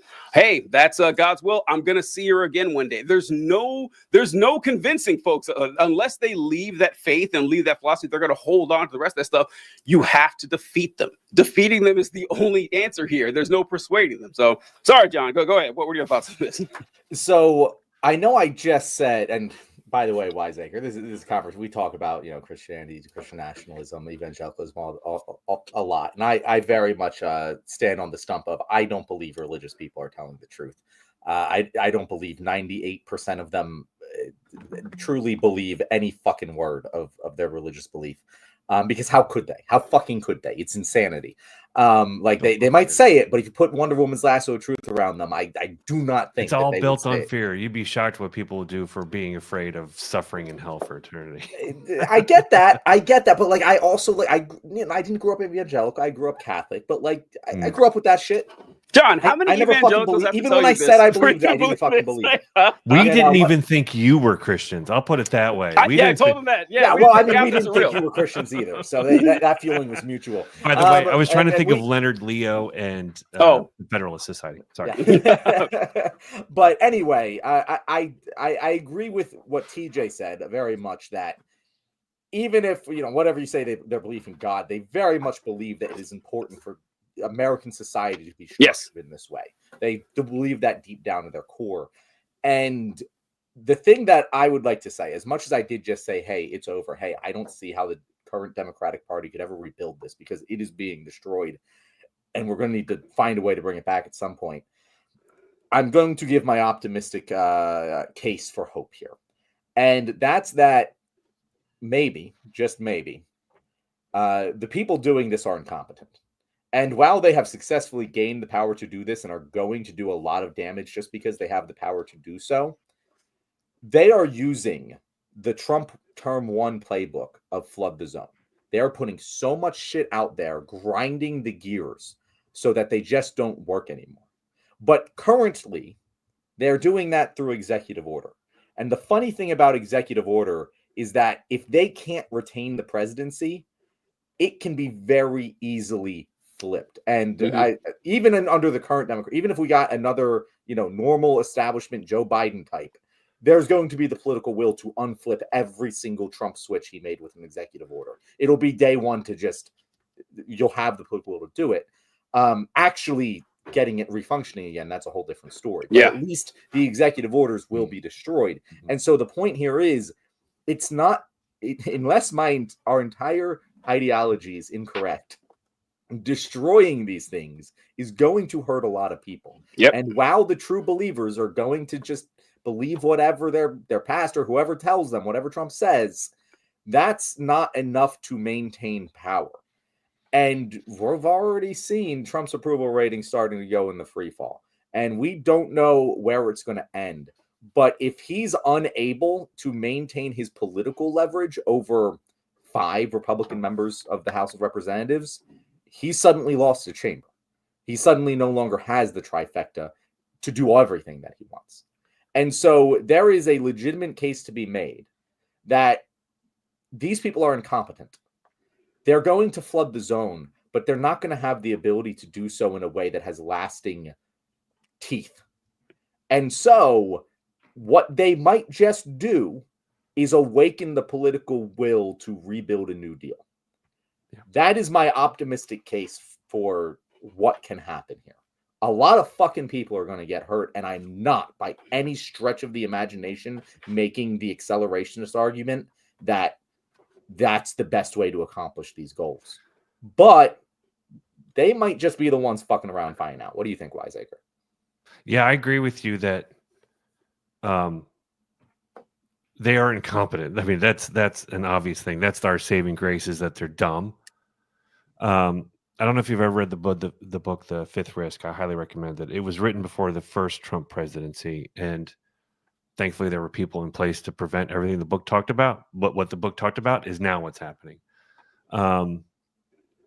Which is, it's not so much that they're putting incompetent people, is that they're taking away people with decades of experience and year over year overlap of carrying on that expertise. Because everyone who doesn't understand the government can easily just believe that it's full of incompetent, corrupt people because they don't know what it means. It's like looking it's like looking under the hood of a car. You don't know what any of that does for the most part, unless you're a mechanic. And when you're not a mechanic, you can say, I can start pulling this out and that out and doing that. And you don't have anything that functions. Like they don't know and they don't care. The problem is that you're going to lose those people with that institutional knowledge, which is important. Like if you're running any kind of business, an apprenticeship or anything like, it's important to be able to carry on how something is done. Just because someone doesn't understand how it's done doesn't mean it's not valuable. In fact, I'd say the more you don't understand something, the better someone's doing because you aren't being aware of what they're doing because they're not fucking up and causing problems. Like we're starting to be aware of the importance of the FAA because fucking planes came crashing. Yep. So that's what worries me is that I do think that there's a really cool thing called the Formula for Change. I recommend people look it up. It's this interesting sociological sort of idea of what it takes for people to finally change behavior. And I think we're in that area right now where a lot of people are just too comfortable with how things are because they're insulated from it. But Trump is dumb and a battering ram. He's a natural disaster, really. And he's just going to hurt everyone. And they're going to be like, whoa, fuck this. The problem is like the rebuild. Like you said, I don't know that it's going to be a matter of will. I think there's going to be plenty of people who want to rebuild. It's going to be what we're going to rebuild with. Because when you destroy things, you can't take what was destroyed and build on it. It's gone. It's destroyed. So it's going to be, we're going to have lost all this institutional knowledge and all of this.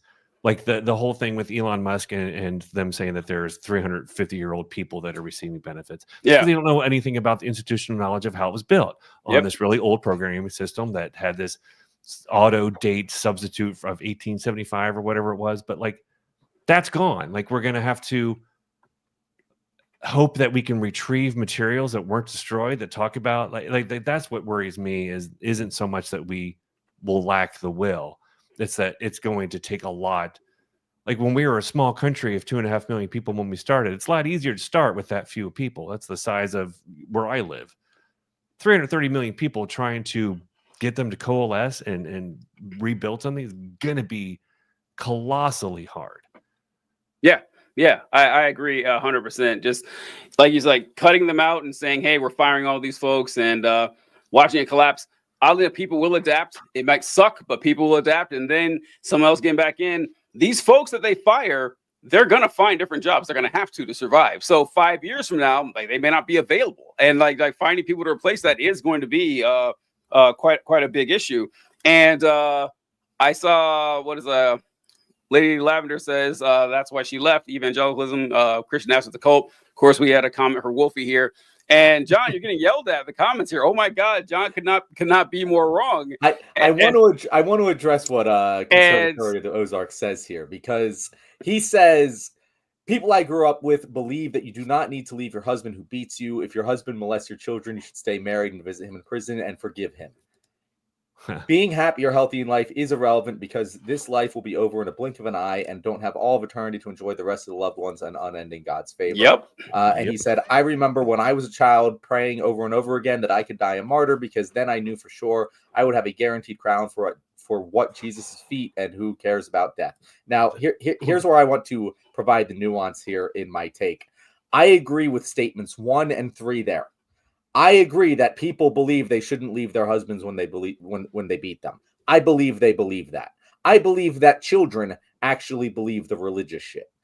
I don't believe the vast majority of these people actually believe that every word of the Bible is 100% true, because if they did, they would not have the political and lifestyle beliefs that they do. It's physically impossible to 100% believe that Jesus Christ was a real human being and that his teachings were the infallible word of God, and also to vote for Donald Trump. You cannot do both of those. That's because you are exposed to truth around you.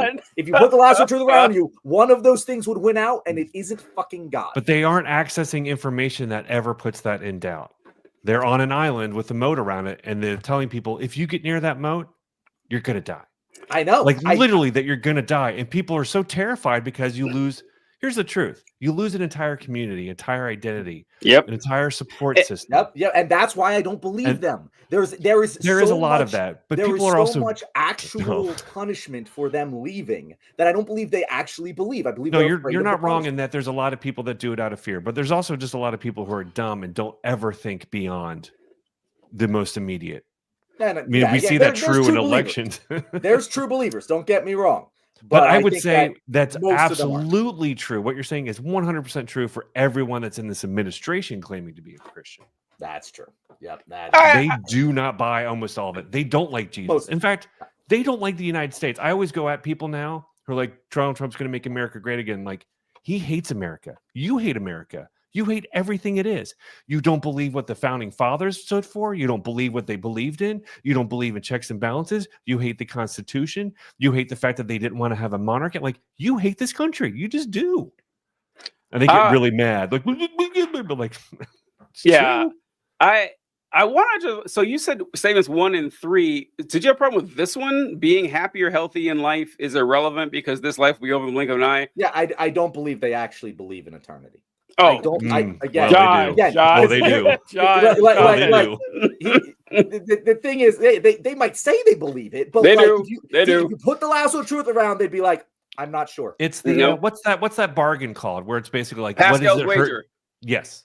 Yeah. But that's the thing. Pascal's wager doesn't work because if you believe because of Pascal's wager, you don't actually believe. You're making a gamble. But that's true of anyone with anything, isn't it? Like, that could be true of like, why stay alive if life doesn't have like their argument to you would be like, if you don't have any moral. I fundamentally believe life has value. I fundamentally believe human life. I cannot prove that. I cannot prove. But if you put Wonder Woman's lasso of truth around me and you ask me, do you believe human life has value? I think I would say yes. Oh, I agree. I'm saying they would say that you're basing that on God giving this. Yeah. So it's like it's easy to they flip around. It's like, well, you have they would say you don't actually believe that. Like they would say the exact same thing. They say that no, fundamentally, since you have no objective way to prove life has value, you don't believe it. And so like what I say is like to them, there's tentpole issues that are very important to them that supersede almost everything.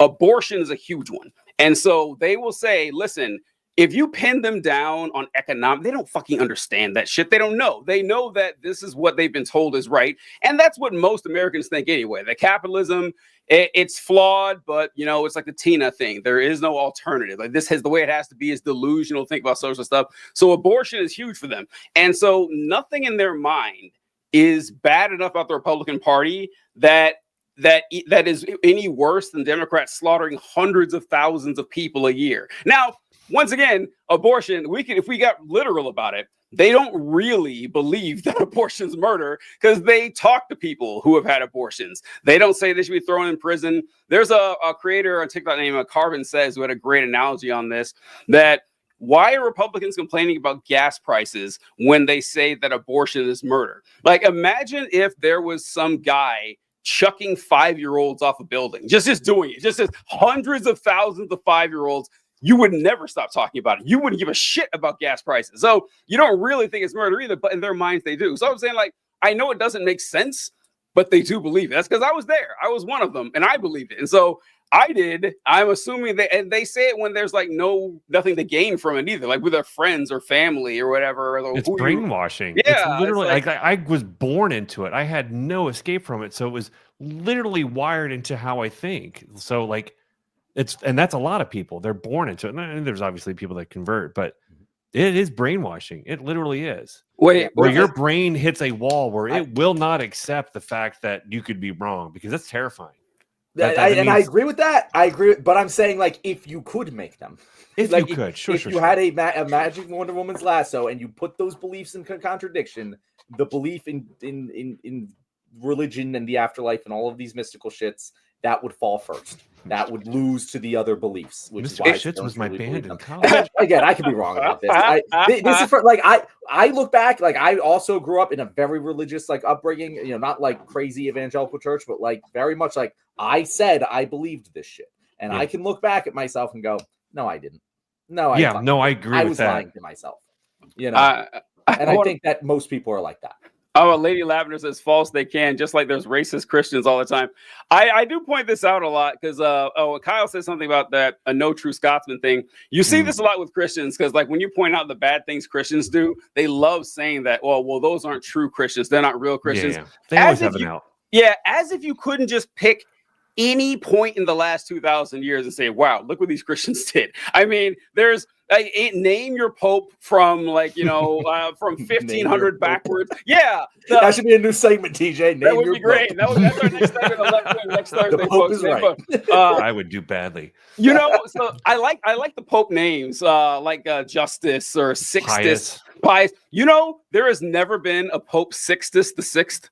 Which is kind of how have we dropped the ball on this? Like there's like we have biggest sticketh. Yeah. Yeah, we need a sixth to six, whatever the Pope comes along here. But yeah, I mean, it's a dark thing, but they like to say, well, they're not real. Yes, folks, they were. The Ku Klux Klan, those are real Christians. Yep. The Spanish Inquisition, real Christians. Conquistadors, real Christian. The people who executed the folks at the Salem witch trials, real Christians. Like Christian is not synonymous with good person, which is apparently what people think it is. It's not. They're capable. Nor is Christian synonymous with a type of Christian. That's what's going to be fun. Yeah. Like, once they get all of these executive orders out of the way and they're fighting over Christianity being in charge, like which version of it now? That's going to be fun for them to be like, yeah, getting angry about it. We have to speak in tongues, and other people like, no, that's ludicrous. Like they can have all the Christian battles that happened for centuries before anyway. Yeah, I'll close out here with this one. It says the circular reasoning is inescapable. You're taught that if what the Bible says doesn't make sense, that is Satan trying to deceive you. 100% true. Yep. Like God's ways are above your ways. His thoughts are above your thoughts. So if you ever run into some obvious congruence, it's like, well, I'm just going to leave it to God. And it's easy. It's an easy out. And that's what they're doing with Trump now. Exactly the same thing. Yep. He's replaced. Did you ever see the bumper sticker? God said it. I believe it. That settles it. It's Trump now. It's Trump now. I do find it very offensive that they compare Trump to King David. Like, as fucked up as King David was, like he was a competent military and political leader. Something you can't say about Donald Trump. But you can't argue, and you can't win an argument with people whose way of reasoning is tails I win, heads you lose. Yeah, exactly. It's impossible. And I want to make one more comment to a Conservatory of the Ozarks here. I want you to understand that you very well are probably right. This is my religious belief. you can't logic me out of this. I will admit to everything you're saying. You will not get me to believe that people actually believe this shit. It's hard. I can't comprehend it. I got that. Yeah, I got that too. It is hard to understand that, how they go there, but whatever. Okay, so this has been a wonderful audience engagement episode. Yeah. Usually our audience engagement episodes are on Tuesday. So if you want to join an episode like this is probably the most we've ever answered comments in a Thursday. On a show. Thursday, so yeah. Tuesdays are usually the time to do that, 6:30 EST. Make sure to join us there for our live Q&A show. Anyway, I want to call an audible here, and we're going to do a reader mailbag topic. I think we should save that, TJ. Because we want to get to our tier list here. We want to talk about Project 2029. And last time when we saved it for the last 20 minutes, we ended up going half an hour over, and I don't want to do that today. So we are going to be talking about Project 2029. What is Project 2029? It's something that we've made up. And it is what us leftists would do if we wanted to plan for a restructuring of the American society in our image. So I have created this tier list. This is not going to be all-encompassing, by the way. There's definitely things that are going to be left from here just because we only have so many hours in the day. But if there's anything that we're missing here, make sure to leave it in the comments and we will address it next episode. Or send your reasoning to leftwingpod@gmail.com and you might be our reader mailbag question next week. Anyway, let's get to this tier list. Oh, wait, that's the wrong one. I really should pull these things up before I say let's get to them. That would be so much smarter. Wait, what? While John's looking for that, I'm going to go ahead and share what I know the people want to see here is that I have a list here of all the popes named Sixtus. Sixtus, as you can see, we have had five 5 popes named Sixtus. How we are right there. Every pope since what year was that? Like the 1500s? God, 1590 is when we had a Pope Sixtus V. And for 500 years, 400 years now, no one has picked up the mantle and taken like the glory of Sixtus VI. I don't know. That's my pet peeve there. All right, let's go some real shit here. Ironically, the top of the tier list is an executive order mandating the next pope may be named Sixtus. we need to. No, so all right. So here we're just going to go one by one here. And so I have our categories. Our top one, S tier, headline policies. Not just the ones we must have, but the ones that should be leading the charge. If you were to look at Project 2025, mass deportation would be one of them, right? A list, other must-have. Policies that absolutely must be included. They just might not be the headliners. B list, borderline must-haves. Things that we really, really, really, really want and should probably include, but if push came to shove, they'd be underneath these. C's, nice to have. Things that we definitely want in them, but we're not going to die on the hill of. D, not worth focusing on. Kind of take it or leave it. F, we need to actively jettison this. I don't think we're going to have any F tiers on here, but I wanted to put that in there either way because I think we can continue developing this list over the course of the next, infinity because it's never actually going to happen. Anyway, first one on the list, we have term limits for Supreme Court justices. And I will also lump Congress in here as well. Just congressional term limits in general for administrative state. What do you guys think? I think that this is a pretty politically viable one and generally useful, but not the most useful. So that's what I think. But let me hear it from you, TJ. All right. So I was going to say this is an S tier, like obvious when you said the Supreme Court. Like the Supreme Court, there's no fucking reason for the Supreme Court to be a lifetime appointment. It's hilarious whenever when people try to defend this and they say, well, it needs to be a lifetime appointment, so politics aren't involved. Like, go to hell. Like, come on. Why? This is like, it's a political, they're appointed by politicians. Yep. They're confirmed by politicians. It's a political seat.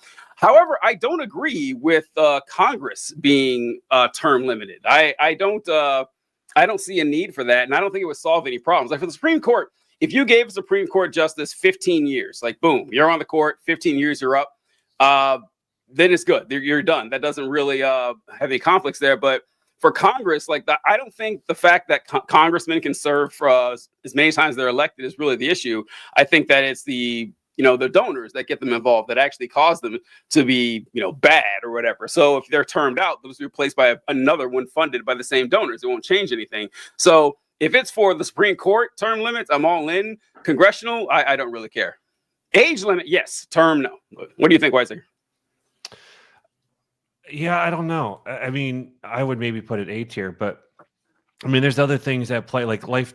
If it's a lifetime appointment, but the court is 24 members, it's a little different in terms of the variety of people filling positions, the type of people they are. That would change a lot of things. Like there's like things that can be negotiated in terms of how the Supreme Court can be effective or disaffective. Like if it's term limits, but it's still Trump appointed 9 of them. Let's say for the sake of making this a little simpler, we are just talking about, and we're going to do this for a couple other topics. We're not going to say specific policy, but just Supreme Court reform. How about that? Whether it be term limits, what choose your poison as to how you want to get there, but some sort of reform of the Supreme Court. I would definitely put that necessary for Supreme 100% Court, necessary. Yeah. Okay. I'm gonna keep it there. I feel like it might move down because I think there's going to be other ones that we want here, but I'm going to keep it there for now. So next one, ranked choice voting. Ranked choice voting to me is probably one of the most important possible things that we could possibly have because without it, third parties are always going to be unviable. However, I don't know if it's sexy enough to be a headline policy. We'll start with you on this one, Wiseacre. What do you think?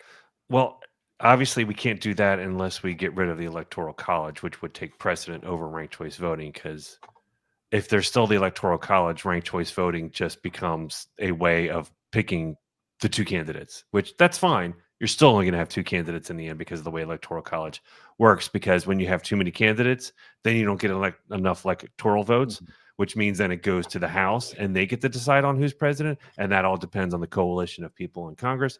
And that's not a great way to pick a president.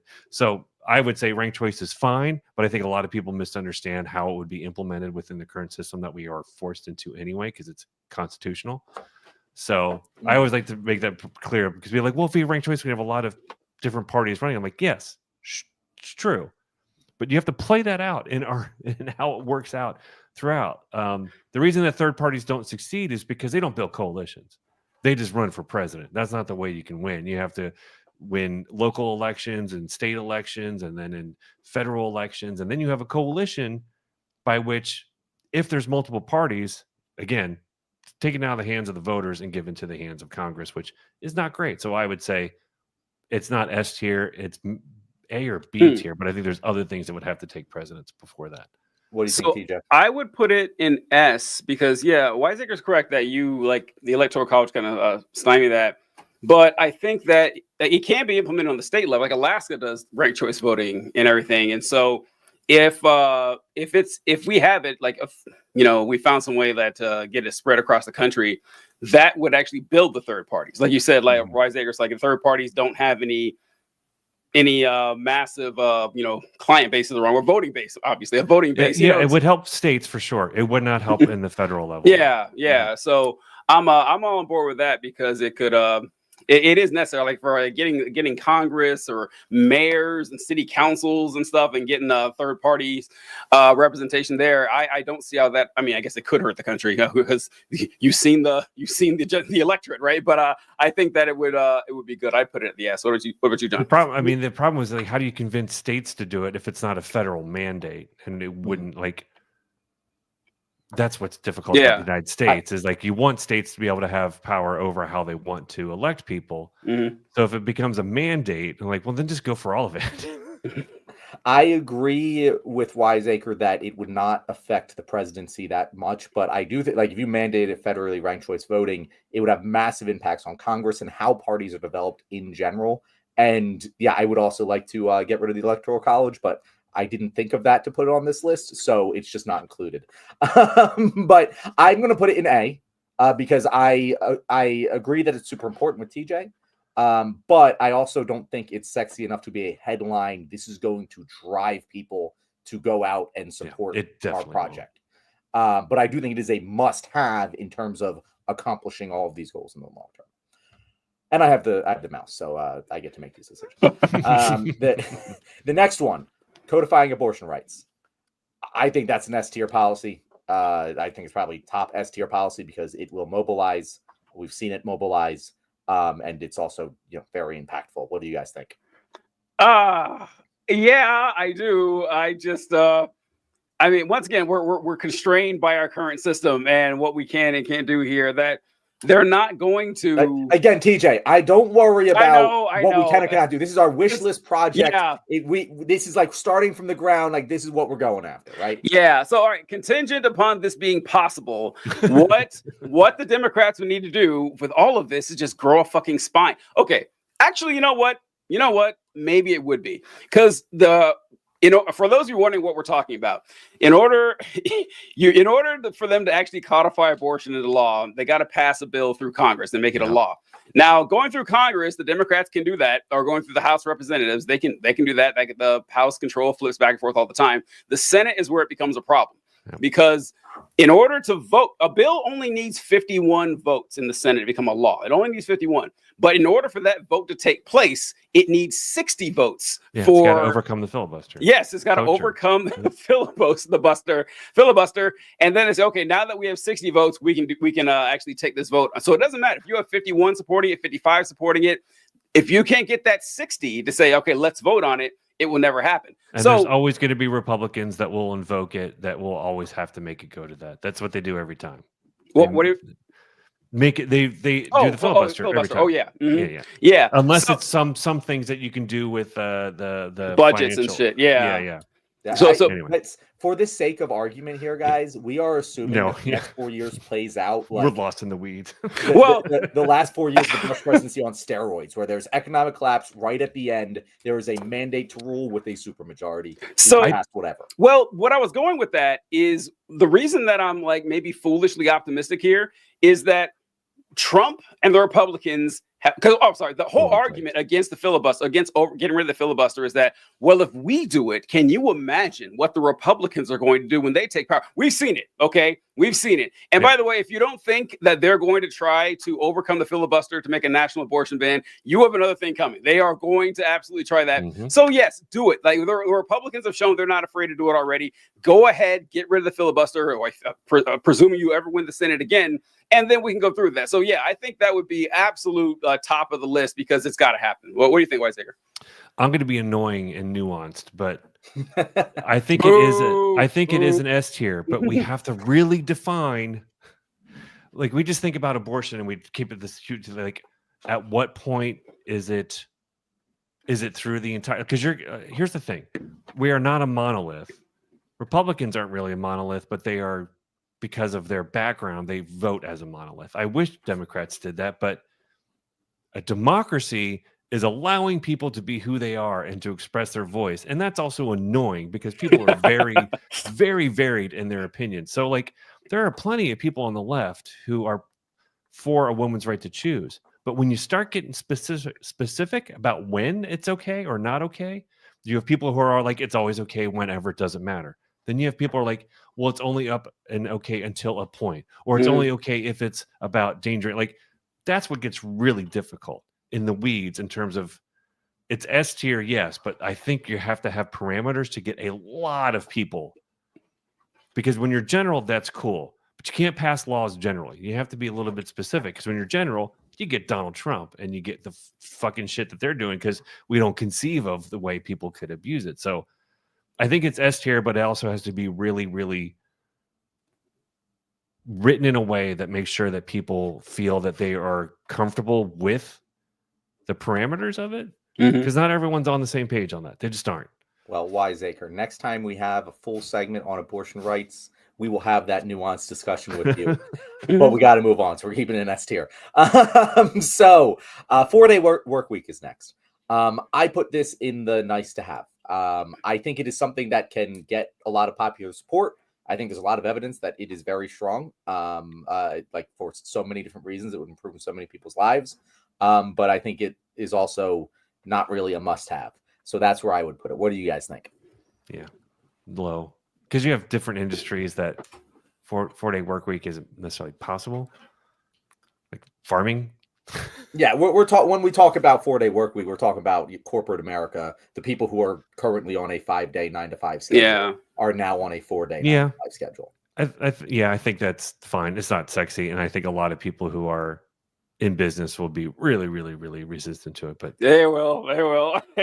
It's that's not the trend of the country, unfortunately. The trend of the country is going backward on worker rights. Like, how many we need states to have children working now? Yes, how many states these last couple of years have like gone, yeah, we want child labor back. We think it's good. I remember arguing with someone I went to college with about this, and they were saying stuff like, well, what's wrong with teaching kids a work ethic? It's like, they don't give a shit about your kids' work ethic. They're trying to exploit them for cheap labor. Like they made some law in Ohio, I think, that or Iowa, that kids could work demolition jobs till 10 o'clock at night on school days. And it's like, yeah, it's dark, but I agree it's in the nice to have category because unfortunately, I would have a few years ago, I would have guessed that this would have got a lot of traction. But after seeing like Elon Musk and Trump just openly just writing or in word and like in writing saying, yeah, work from home, fuck them. That's ridiculous. They said it's immoral. Immoral. How is that possible? Yes. And it's just like, what the fuck? Like, you would imagine that would be political poison to tell people, nope, this very convenient thing that makes sense and that your job's going along just fine. Your company hasn't lost any money. Productivity is the same. Yeah, it doesn't matter at all. Yeah, we're getting rid of that. Would be a revolt. But nope, at least half the country is like, yeah, that really sucks. We need to get rid of it. So I put it on the nice to have. I think it actually, amazingly enough, have a hard time passing, honestly. Yeah, I think that's where I would keep it right now. The one point I would disagree with you guys on is I think it's much more feasible in a much shorter timeline because we are going to start to see other countries do it. I bet you in the next 10 years, there will be one country that creates a 4-day work week, and it's going to work according to all of the evidence that we have.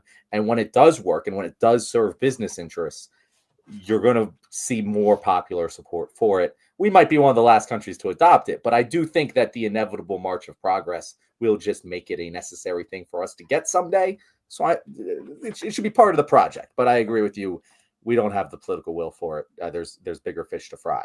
John, when has other countries being successful in doing something led to us doing? What are you talking about? Like Scandinavian countries are doing it all the time. We would have universal health care if we give a shit about what other countries did that actually worked. So no, because universal health care wouldn't be advantageous to our capitalist overlords.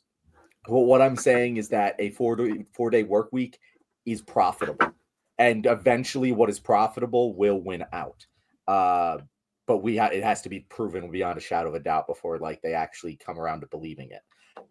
Just like remote work. Like, yeah, Trump and fucking Elon are like off against remote work, but there's still plenty of fucking remote work. Way more remote work than there was 5 years ago. I mean, they've already proven that UBI works too, and we have not proven UBI works on small scale.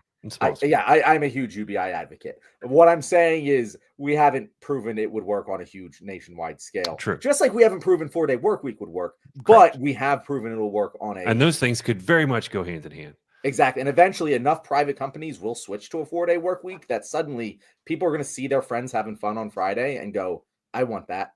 And there's going to be the political will for it. That's what I'm saying. It's inevitable that it will happen because profit mandates so.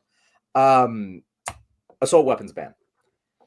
I don't know where the fuck I want to put it. I want to hear you guys talk first. Honestly, hey, listen, I hate to say it.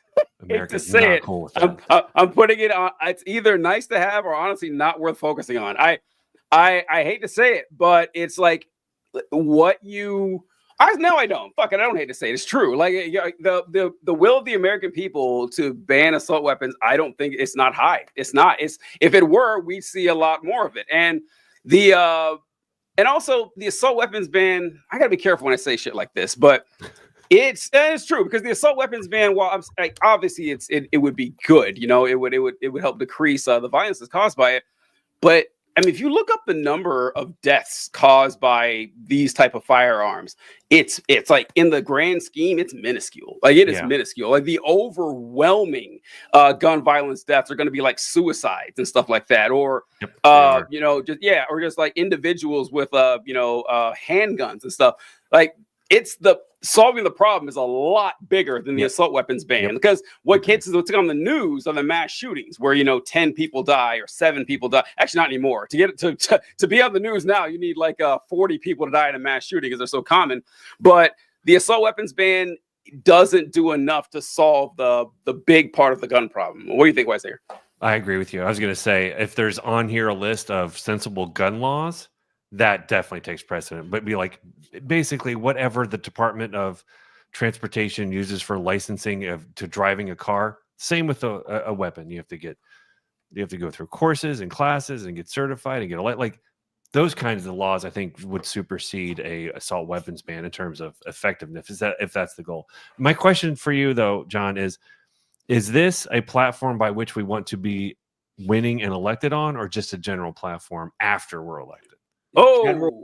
So it's a platform because that really changes how we think about it. So the way I'm thinking about this is that these are things that we want in the plan, just like Project 2025, where there is boatloads of shit like the Office of Management and Budget that's very fucking vitally important to that, but they didn't run on that. They ran on. So this is hidden agenda. Anti-DI. So that's why I say like it's a combination of the two. It's the headline policies. Those are the things that you're running on. Everything the A's are also probably it's going to be mentioned.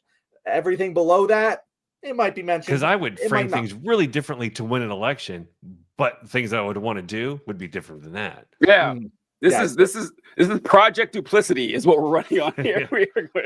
You gotta have the nuance, Weiser. I think that I'm fine putting that in D. I agree with you guys. By the way, TJ, I just looked it up. There is a slim majority support for an assault weapons ban, but it's only 20% of support of a handgun ban, which would be way more effective at saving lives. So, not going to happen. Never. Bans are tough. Sensible laws. Because bans. Yeah, I mean we've seen this. Well, we're running out of time. Sorry, go ahead. Yeah. Anyway, all right. Yeah, we'll keep going. Criminal justice reform, and this is one of those ones where it's I'm not listening to any specific policies here. I'm saying general criminal justice reform. How important is this on our list of things that we are doing? Pick your I wouldn't favorite put policy it up or whatever high. it may be. Yeah. God, criminal justice reform. I mean, it is kind of vague. There's a lot that I want to get done. I mean, because criminal justice reform goes from ending cash bail to abolishing prisons. I mean, you got a wide range there of what that means. To even changing how a president can be charged or not charged, right? Well, yeah. God, I don't know. I put it on nice to have. To have just because of the complexities of it and like what is all involved there. There's a lot that I mean, the fact that we are the most carceral state in our country in the world is wild. It definitely needs to take place. But as far as like political will and priority, I would put it pretty average. I agree. I'm fine with that. I'm glad you said that so the two white guys didn't have to. Yeah, it's like, yeah, I kind of agree with it. And I do think there are some things within criminal justice reform that like get there, but in terms of the whole, like, let's retool the whole system, I think you're right. It's not a high priority. Needed to expend. It's not as high priority as others. Especially coming out of what we'd be coming out of. Yeah. A lot of repair. So, housing. And also kind of general, but build a fuck ton of housing and bring down housing prices. The general gist here. To me, that's a headline policy. That's something that you can run on and be very successful with. Yeah, I'd say it's S to A, somewhere in there. Just because that people are behind that because everyone struggles with it. It's not getting better. Yeah. All right. Though it didn't work for Kamala. No, talked about it a lot. But I feel like that is a. She lost, but that doesn't mean it was because of that. Like, I think no, that's true. There's a million factors for that, but I don't know how much it resonated with people in terms of they're like, I like that she's talking about housing. I mean, for some people it did, but yeah. What do you think? Are you also asking? No, yeah, I like it too. I was laughing at the last segment where you said with the criminal justice reform and how it's gonna be later. Wiseacre, you said something about, especially with what's going on now. We'll put the Republicans in jail, then do criminal justice reform, which I thought was kind of funny. I don't know where you got that. That was pretty good. Yeah, the housing stuff, focusing on the cost of housing and the cost of rent, I think it's really important. The marketing in it would be hard. Like, I honestly, because it's hard to tell people, well, here's how I'm going to make your rent or your mortgage or the overall cost of your house cheaper without really, am I getting too nuanced on this? Upsetting how capitalism works and everything. And I don't know. What government can do to control that. Exactly. Like I'd put it in A just because I don't exactly know how they message this in reality. Yeah, so I think, and I'll add this next one into this discussion, because here I have building more public transportation infrastructure. And I think that generally speaking, build baby build is a tagline to get behind. Build more housing, build more public transportation, build better roads, build better cities. Like infrastructure. Yeah. I think that these two things go together like peanut butter and jelly. And it also is so impactful to everyday life that once these things get built, once you can build them, it becomes a self-fulfilling prophecy because they're going to work. They're going to make people's lives undeniably better, similar to the New Deal, and build a coalition that will last for decades because of it. I think that a building platform will work, and I think they're both S-tier policies. Eisenhower was the highway system, right? Yeah. Mm-hmm. Yep. And yeah, I totally get behind that. I mean, we tried to do that. Biden tried to do this. What the whole infrastructure deal was about was doing build, baby, build, and it worked. It's just that it doesn't happen fast enough for people to feel like it did anything. Like, why weren't all the roads built in a week? Like, Jesus Christ, calm down. That's actually something I was going to bring up. Wiseacre, you talked about it, and yeah, Eisenhower was sold on the interstate highway system. And the funny thing about that is that Eisenhower wasn't really like the Autobahn is where people got their inspiration from, and when they saw it in Germany, it's like, oh, this is pretty good. And Eisenhower wasn't sure about it until they could sell it to him as like a military asset. That there's some law that like within every so many miles of the interstate, they need 1 mile or whatever. That's however long it would take for a plane to land. So like, oh, we can actually land planes on the interstate if we absolutely had to. He's like, okay, sure, yeah, this sounds great and everything. But I was going to talk about the speed in which the projects were done, because that is really important. It is like, I wish I could remember what the project was that Biden signed with the infrastructure thing. And it hadn't. He signed it, and 3 years later, nothing had happened with it yet. That actually is a problem. There is. A lot of it was the electrical chargers took a long time to happen. Oh, okay. I know what the problem was and everything like that. Because I remember, like in my old unit in North Carolina, we had this parking lot that was being built, and it took 6 months for them to put this parking lot together.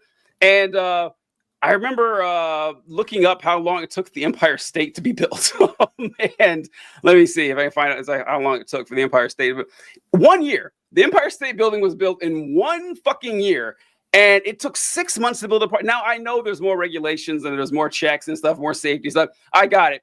However, it's also manpower. How much money do you have to throw at the manpower to get it done quickly? And that was my second point. Purpose is that this provides jobs. Like, it provides lots of jobs, and it needs to be staffed, and that's going to help build. And your you need to popularity incentivize too. States to take it, because they're all like, that happened with the infrastructure deal. States just held on to the money and like, no, I don't like Biden, so I'm not going to use it. Yeah.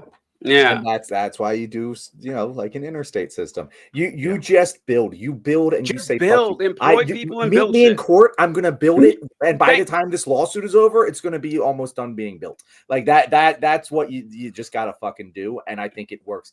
Josh Shapiro, and I know a lot of people on the left don't like Josh Shapiro because of his stance on Israel, and that's perfectly reasonable. And he killed the guy, right? He may have allegedly, but he has the undying love of Pennsylvania, mostly because, and I'm telling you, like this completely changed the collapse. We had a giant explosion on I-76, like basically like one of the most important bottleneck roads in Philadelphia, right? And when it happened, I was like, "Fuck, this is going to ruin my life. This is going to like." And he got it fixed in like 2 weeks. 2 weeks. Yep. It was insane. And like, I don't care he can kill another guy. I don't care if he fixes roads. I don't give a shit. And like, I'm exaggerating here, but that's real. Like, it's very real. It's impossible to deny. It's very easy to do it quickly. I'm sure it's a Scandinavian country. They have this whole road building, huge ass robot thing that can build like 10 miles in a day or something like it's just like this. Like, we could do that. We just lack, like you said, we lack the will to really get behind it, which we would need a cheerleader leader, someone who is.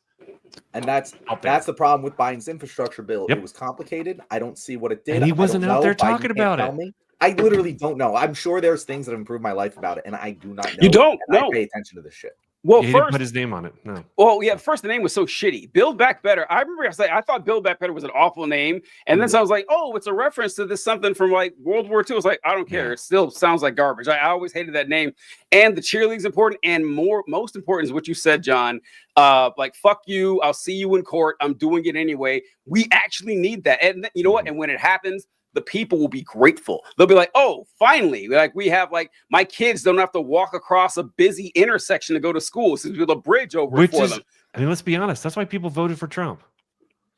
That's a lot of like, fuck you, I'm going to do it anyway. Yeah. Like, thank God, someone's just going to do something. Yes, people like when you're a fighter. Like, they like it. Like, they really appreciate the fact that and this is something we complain with Biden all the time. I always said that. But my example I always use is black unemployment. If you ask your average American when was black unemployment as lowest, they're going to say under Donald Trump. Because the second it hit its lowest point, he was on TV once a week bragging about the fact that he had the lowest unemployment for black people ever. It fell lower under Biden. I never heard a fucking word. I never heard a word about it from Joe Biden. And I was like, why isn't he doing this? And then during the debate, I was like, okay, well, that's why. That's why. He's old. That's old. Why. He had a fight like 30 years ago. He would have been perfect. Yep.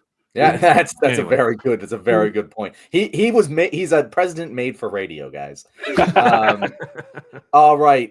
So next we have immigration reform.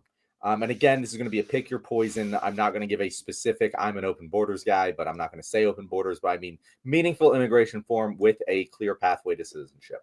However you want to accomplish that. Where do we put that? Personally, I'd rank it high, but politically, I am still reeling from that poll I saw about a week before the election that 54% of Americans favored mass deportation. Not 50% of Americans favored a strong border, or 50% of Americans favored, more judges for a no, mass deportation. So horrific, like horrendous shit. So look, I think that it's necessary. It needs to happen. But as far as like what I would push for it, I'm putting it on borderline. Yeah, borderline. I'll put it that's there, also where I would put it. I think we're all borderline. there where it's very important. Borderline. It's very important, but the mountain to cross is also very high. Yeah. And we also don't have anything in B, so yeah. Campaign finance reform.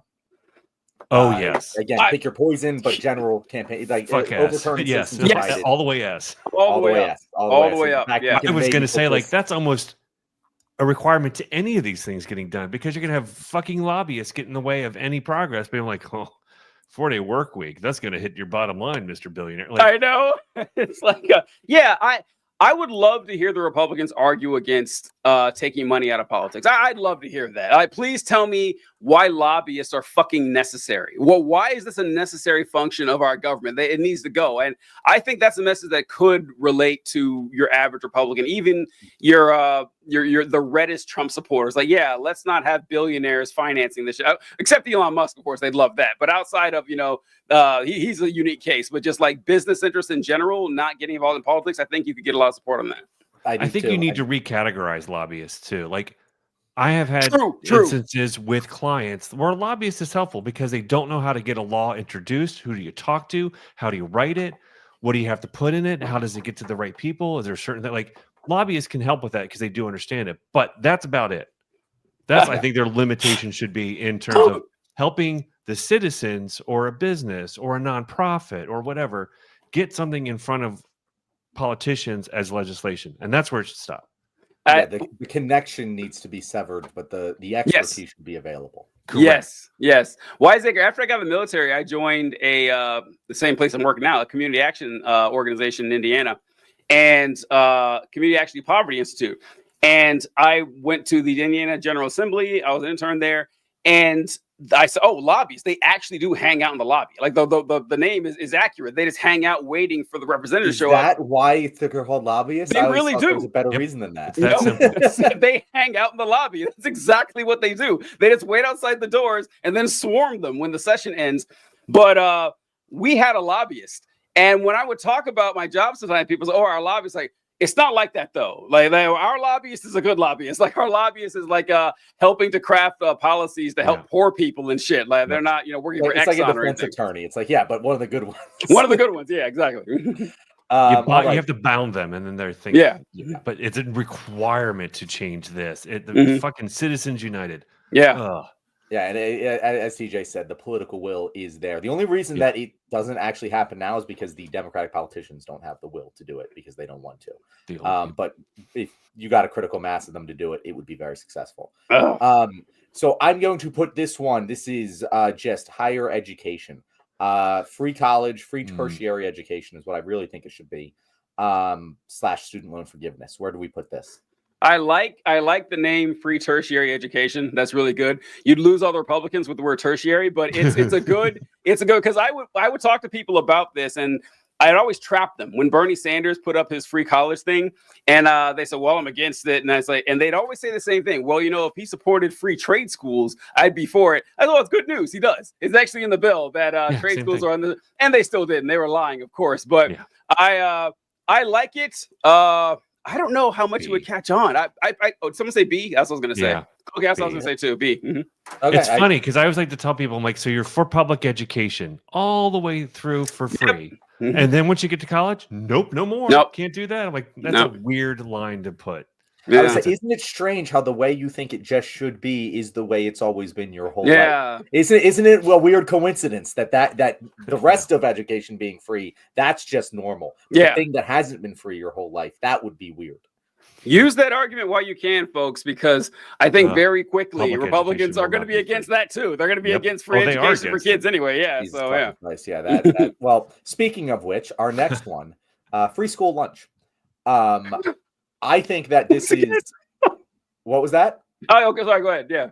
I think this is a other must-have. I don't think it's Pretty important enough to be a headline policy, but I No. think that it's a very easy thing to gather political will behind. Easy that win. Should be an is- easy yeah, win. it's an easy win that is also pretty beneficial, even if it's not like a overturn of Citizens United level thing. Get Tim Yeah. Walz out there talking about it. You know. Yeah. Yeah. The real you- sickos God, I will miss say they're Tim. against free school lunch, but I don't think that's your average person. So even if it's your average Republican, like your average like non-political person will be like, oh yeah, that makes a lot of sense if you would feed my kid. I think we should do it too with healthcare. That if we want to sneak healthcare in nationwide, say, hey, free healthcare for children. I think That's really Backdoor. smart, TJ. I don't know why I've never thought of that. I don't know why We this try to doesn't take happen. big bites rather than little nibbles. Yeah, because then when people get used to that hey, their kids are getting free healthcare and everything, it's just a hop, skip, and a jump to everybody getting it. Like I don't know, it's kind of like they already have it for seniors, have it for kids, and then we just kind of sandwich in. Yeah, We don't do Exactly. enough. We don't do enough like Republicans do, which is they don't take huge swings trying to hit home runs every time. They are hunting. Yeah. They are sack flying. We need to start doing that. Like that's a great idea to be like, where can we give away free healthcare in a small way so that people start to see its benefit? Yeah. And then you do another one. You do another one. and make them stand in front of the American people and say, no, fuck that. Fuck Kids kids. don't If get free kids' I want parents healthcare. them can't sick afford and it, I they want 'em deserve to dead. die. Make them say it. Make the son of a bitches say it. Yeah, that's Exactly. Mhm. TJ, of all of our time doing this show, that might be the best idea you've ever had. That's- Because that works. I would be flabbergasted if something like that didn't Right. work. Attempted, yeah. All right. So next up, raising the minimum wage. Very interesting one in my book. Generally large support. It does make fucking sense. Yeah. It's been the way. You it mean the is federal for- minimum wage? raise the federal minimum wage, correct? Yeah. Where would you put that in this list? Because I don't really know where I put it in terms of priority. I I'm think putting most it. people think it already has been raised, quite honestly. No, yeah, it's like I'm putting it in the nice to have category. Honestly, because like I don't know if you're going to get a lot of people who care that much about it. I really don't, because like what matters to them more is their state minimum wage. The federal minimum wage doesn't really matter to them all that much. Their state matters a hell of a lot more, and states have definitely a change too. Like I think that's why most people would think like the minimum wage is like $12. Like yeah, they probably yeah. Also, like we need to. While we're at this, can we retire the $15 minimum wage thing? Because I feel like we've been saying this for 10 years now. It needs to be higher now. Like if we want to be go like 25 to 30. Yeah, it's gotta be a lot higher. By the time we get the 15, it won't matter anymore. So yeah, but for a federal policy, I would put it in the nice to have. It wouldn't be one of my flagship ones. My stump on minimum wage is I think it's actually not a very effective economic policy, and there's better ways to accomplish the goals of minimum wage. But whatever it is, I just need it to be tied to inflation. Like whatever the next time you set the minimum wage, it needs to be a value, not a dollar number. Because that's the dumbest thing in the world. All right, universal health care. That's S tier for me. It might be number one. Come on, because it's just such an easy thing to fight for. Like TJ, and actually, now that TJ said the kids thing, that's probably the way to do it. Easy win, right? They're not going to do it. It's an easy win. I guarantee they're not going to do it. Yeah. Yes. But any objections here? I feel like we're all pretty much in agreement on that. Absolutely. Although I'm now noticing I have two images that both say universal health care. So my bad. So this one's just he's gonna just relax there. But last one is a wealth tax. And we can put this on, kind of again, pick your poison here, but tax the billionaires, tax the rich. I mean, how important is this to Project 2025? Does it have political will? Should it be a driver, or should it just be a thing that we definitely need to do to accomplish our other goals, but isn't necessarily something we are campaigning on? It really depends on how people are going to react to this next 4 years. That's a very good nuanced take there. Because if people start to realize that Elon Musk is the shithead that he is, it's S tier. People are going to be like, fuck these guys. Because after they're given them more tax breaks again, and inflation starts to rise, unemployment starts to rise, like it will become more S tier. I mean, it's what's going to happen. It's just going to take a while for it to happen and for people to realize that's what's happening. But it's Yeah. S or A for me, one or the two. I think I'd put it in A. Like I think it'd be really beneficial, but like for some reason, there's still like this worship of the upper class that still exists in the United States, and that we can make people like it's. I think it's quite easy enough to make people think that hey, your boss or billionaires or the 1% don't have your interest in mind. That your desires do not converge in any way. Like okay, and they're trying to fuck you over. They get that. But for some reason, the next step of therefore we need to take money from them. That's hard. People are like, oh no, we it's can't got to take be. money We've from got to them. phrase it differently. We just Yeah, have to phrase it differently. I don't know. Yeah, it'd be a harder sell, but yeah. And we also don't ever talk about how like a 90% tax on billionaires isn't their entire income being 90%. No. It's when they hit a number and go over it.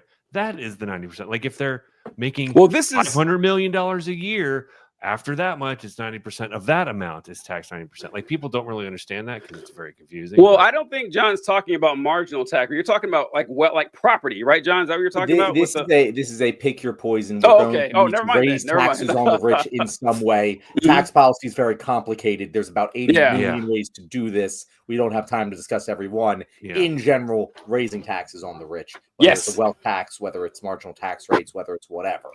That's what we're talking about here.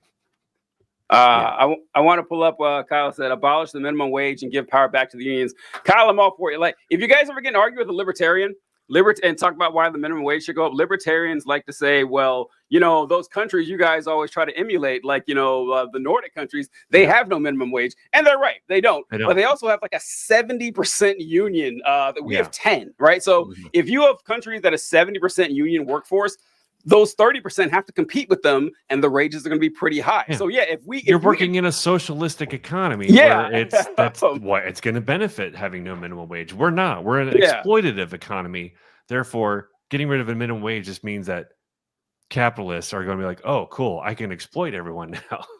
This is Lady Lavender says it's because they think of themselves as billionaires. They want to be them. This is now. I know what you're saying, Lady Lavender. I agree that. It's not that they believe they'll be billionaires one day, but they do sympathize with the boss. Like every time you bring something up about how, hey, we want to tax, business owners, or we want to, make sure that rich people and captains of industry pay more into the system. They don't think of themselves as the workers like they are. They think of themselves, well, what if I was the owner? It's weird. That's why it's kind of hard that we still have that fucking peasant brain. Because we don't explain it to people right. What I like to do is let's say that you have $10 and I'm going to ask you to give me $2. That's a pretty significant amount being taken away from you. Now, let's say that you have $1,000, but I'm also only going to ask you to give me $2. Who is it hurting more? Like it's that simple. We just don't ever explain it that way, but that's what's happening. I think that when it comes to these things, it is a very much binary switch, and we are teetering on the edge. Because I think bloodlust is a very, very strong motivator, especially when it comes to political will. And bloodlust is high, and we just need the bloodlust to stop focusing on, immigrants and DEI. I know we've been saying this for years, but the bloodlust is fucking there. Yeah, it's not that hard to just tip it over to those fucking rich people. Everyone hates they're terrified of. As well, exactly, and the guillotines aren't that far away right now. Is all I'm saying. All right, guys. I was thinking that Super Mario would have opened that up a little bit. I think he did. And I think that we aren't quite ready for it yet. But no, it has to happen a couple more times somewhere. Wait until the economy collapses, Wiseacre, is all I'm saying. I think we might see a little bit more political violence when French Revolution. Some things get fucked up and people have nothing better to do. But anyway, that's our show, guys. Thank you very much for joining us. If you are watching this video, then I hope you are subscribed to this channel. And if you are not, then guillotine for you. If you do enjoy this show, please, Wiseacre, where can people find you if they liked what you had to say today? I'm on TikTok. Who knows what account it will be but my main account is Wiseacre Design 2. I'm also on YouTube, which I'm trying to build an audience there as well. I'm Wiseacre Design over there. And I'm on Blue Sky as at wiseacre.me. Thanks so much, Wiseacre. Be sure to check out his stuff, folks. And also be sure to visit Scott's Burgers in Bixby, Oklahoma, where you can see their patented guillotine pickle slicer. Come see it, folks. We appreciate it. Catch you later.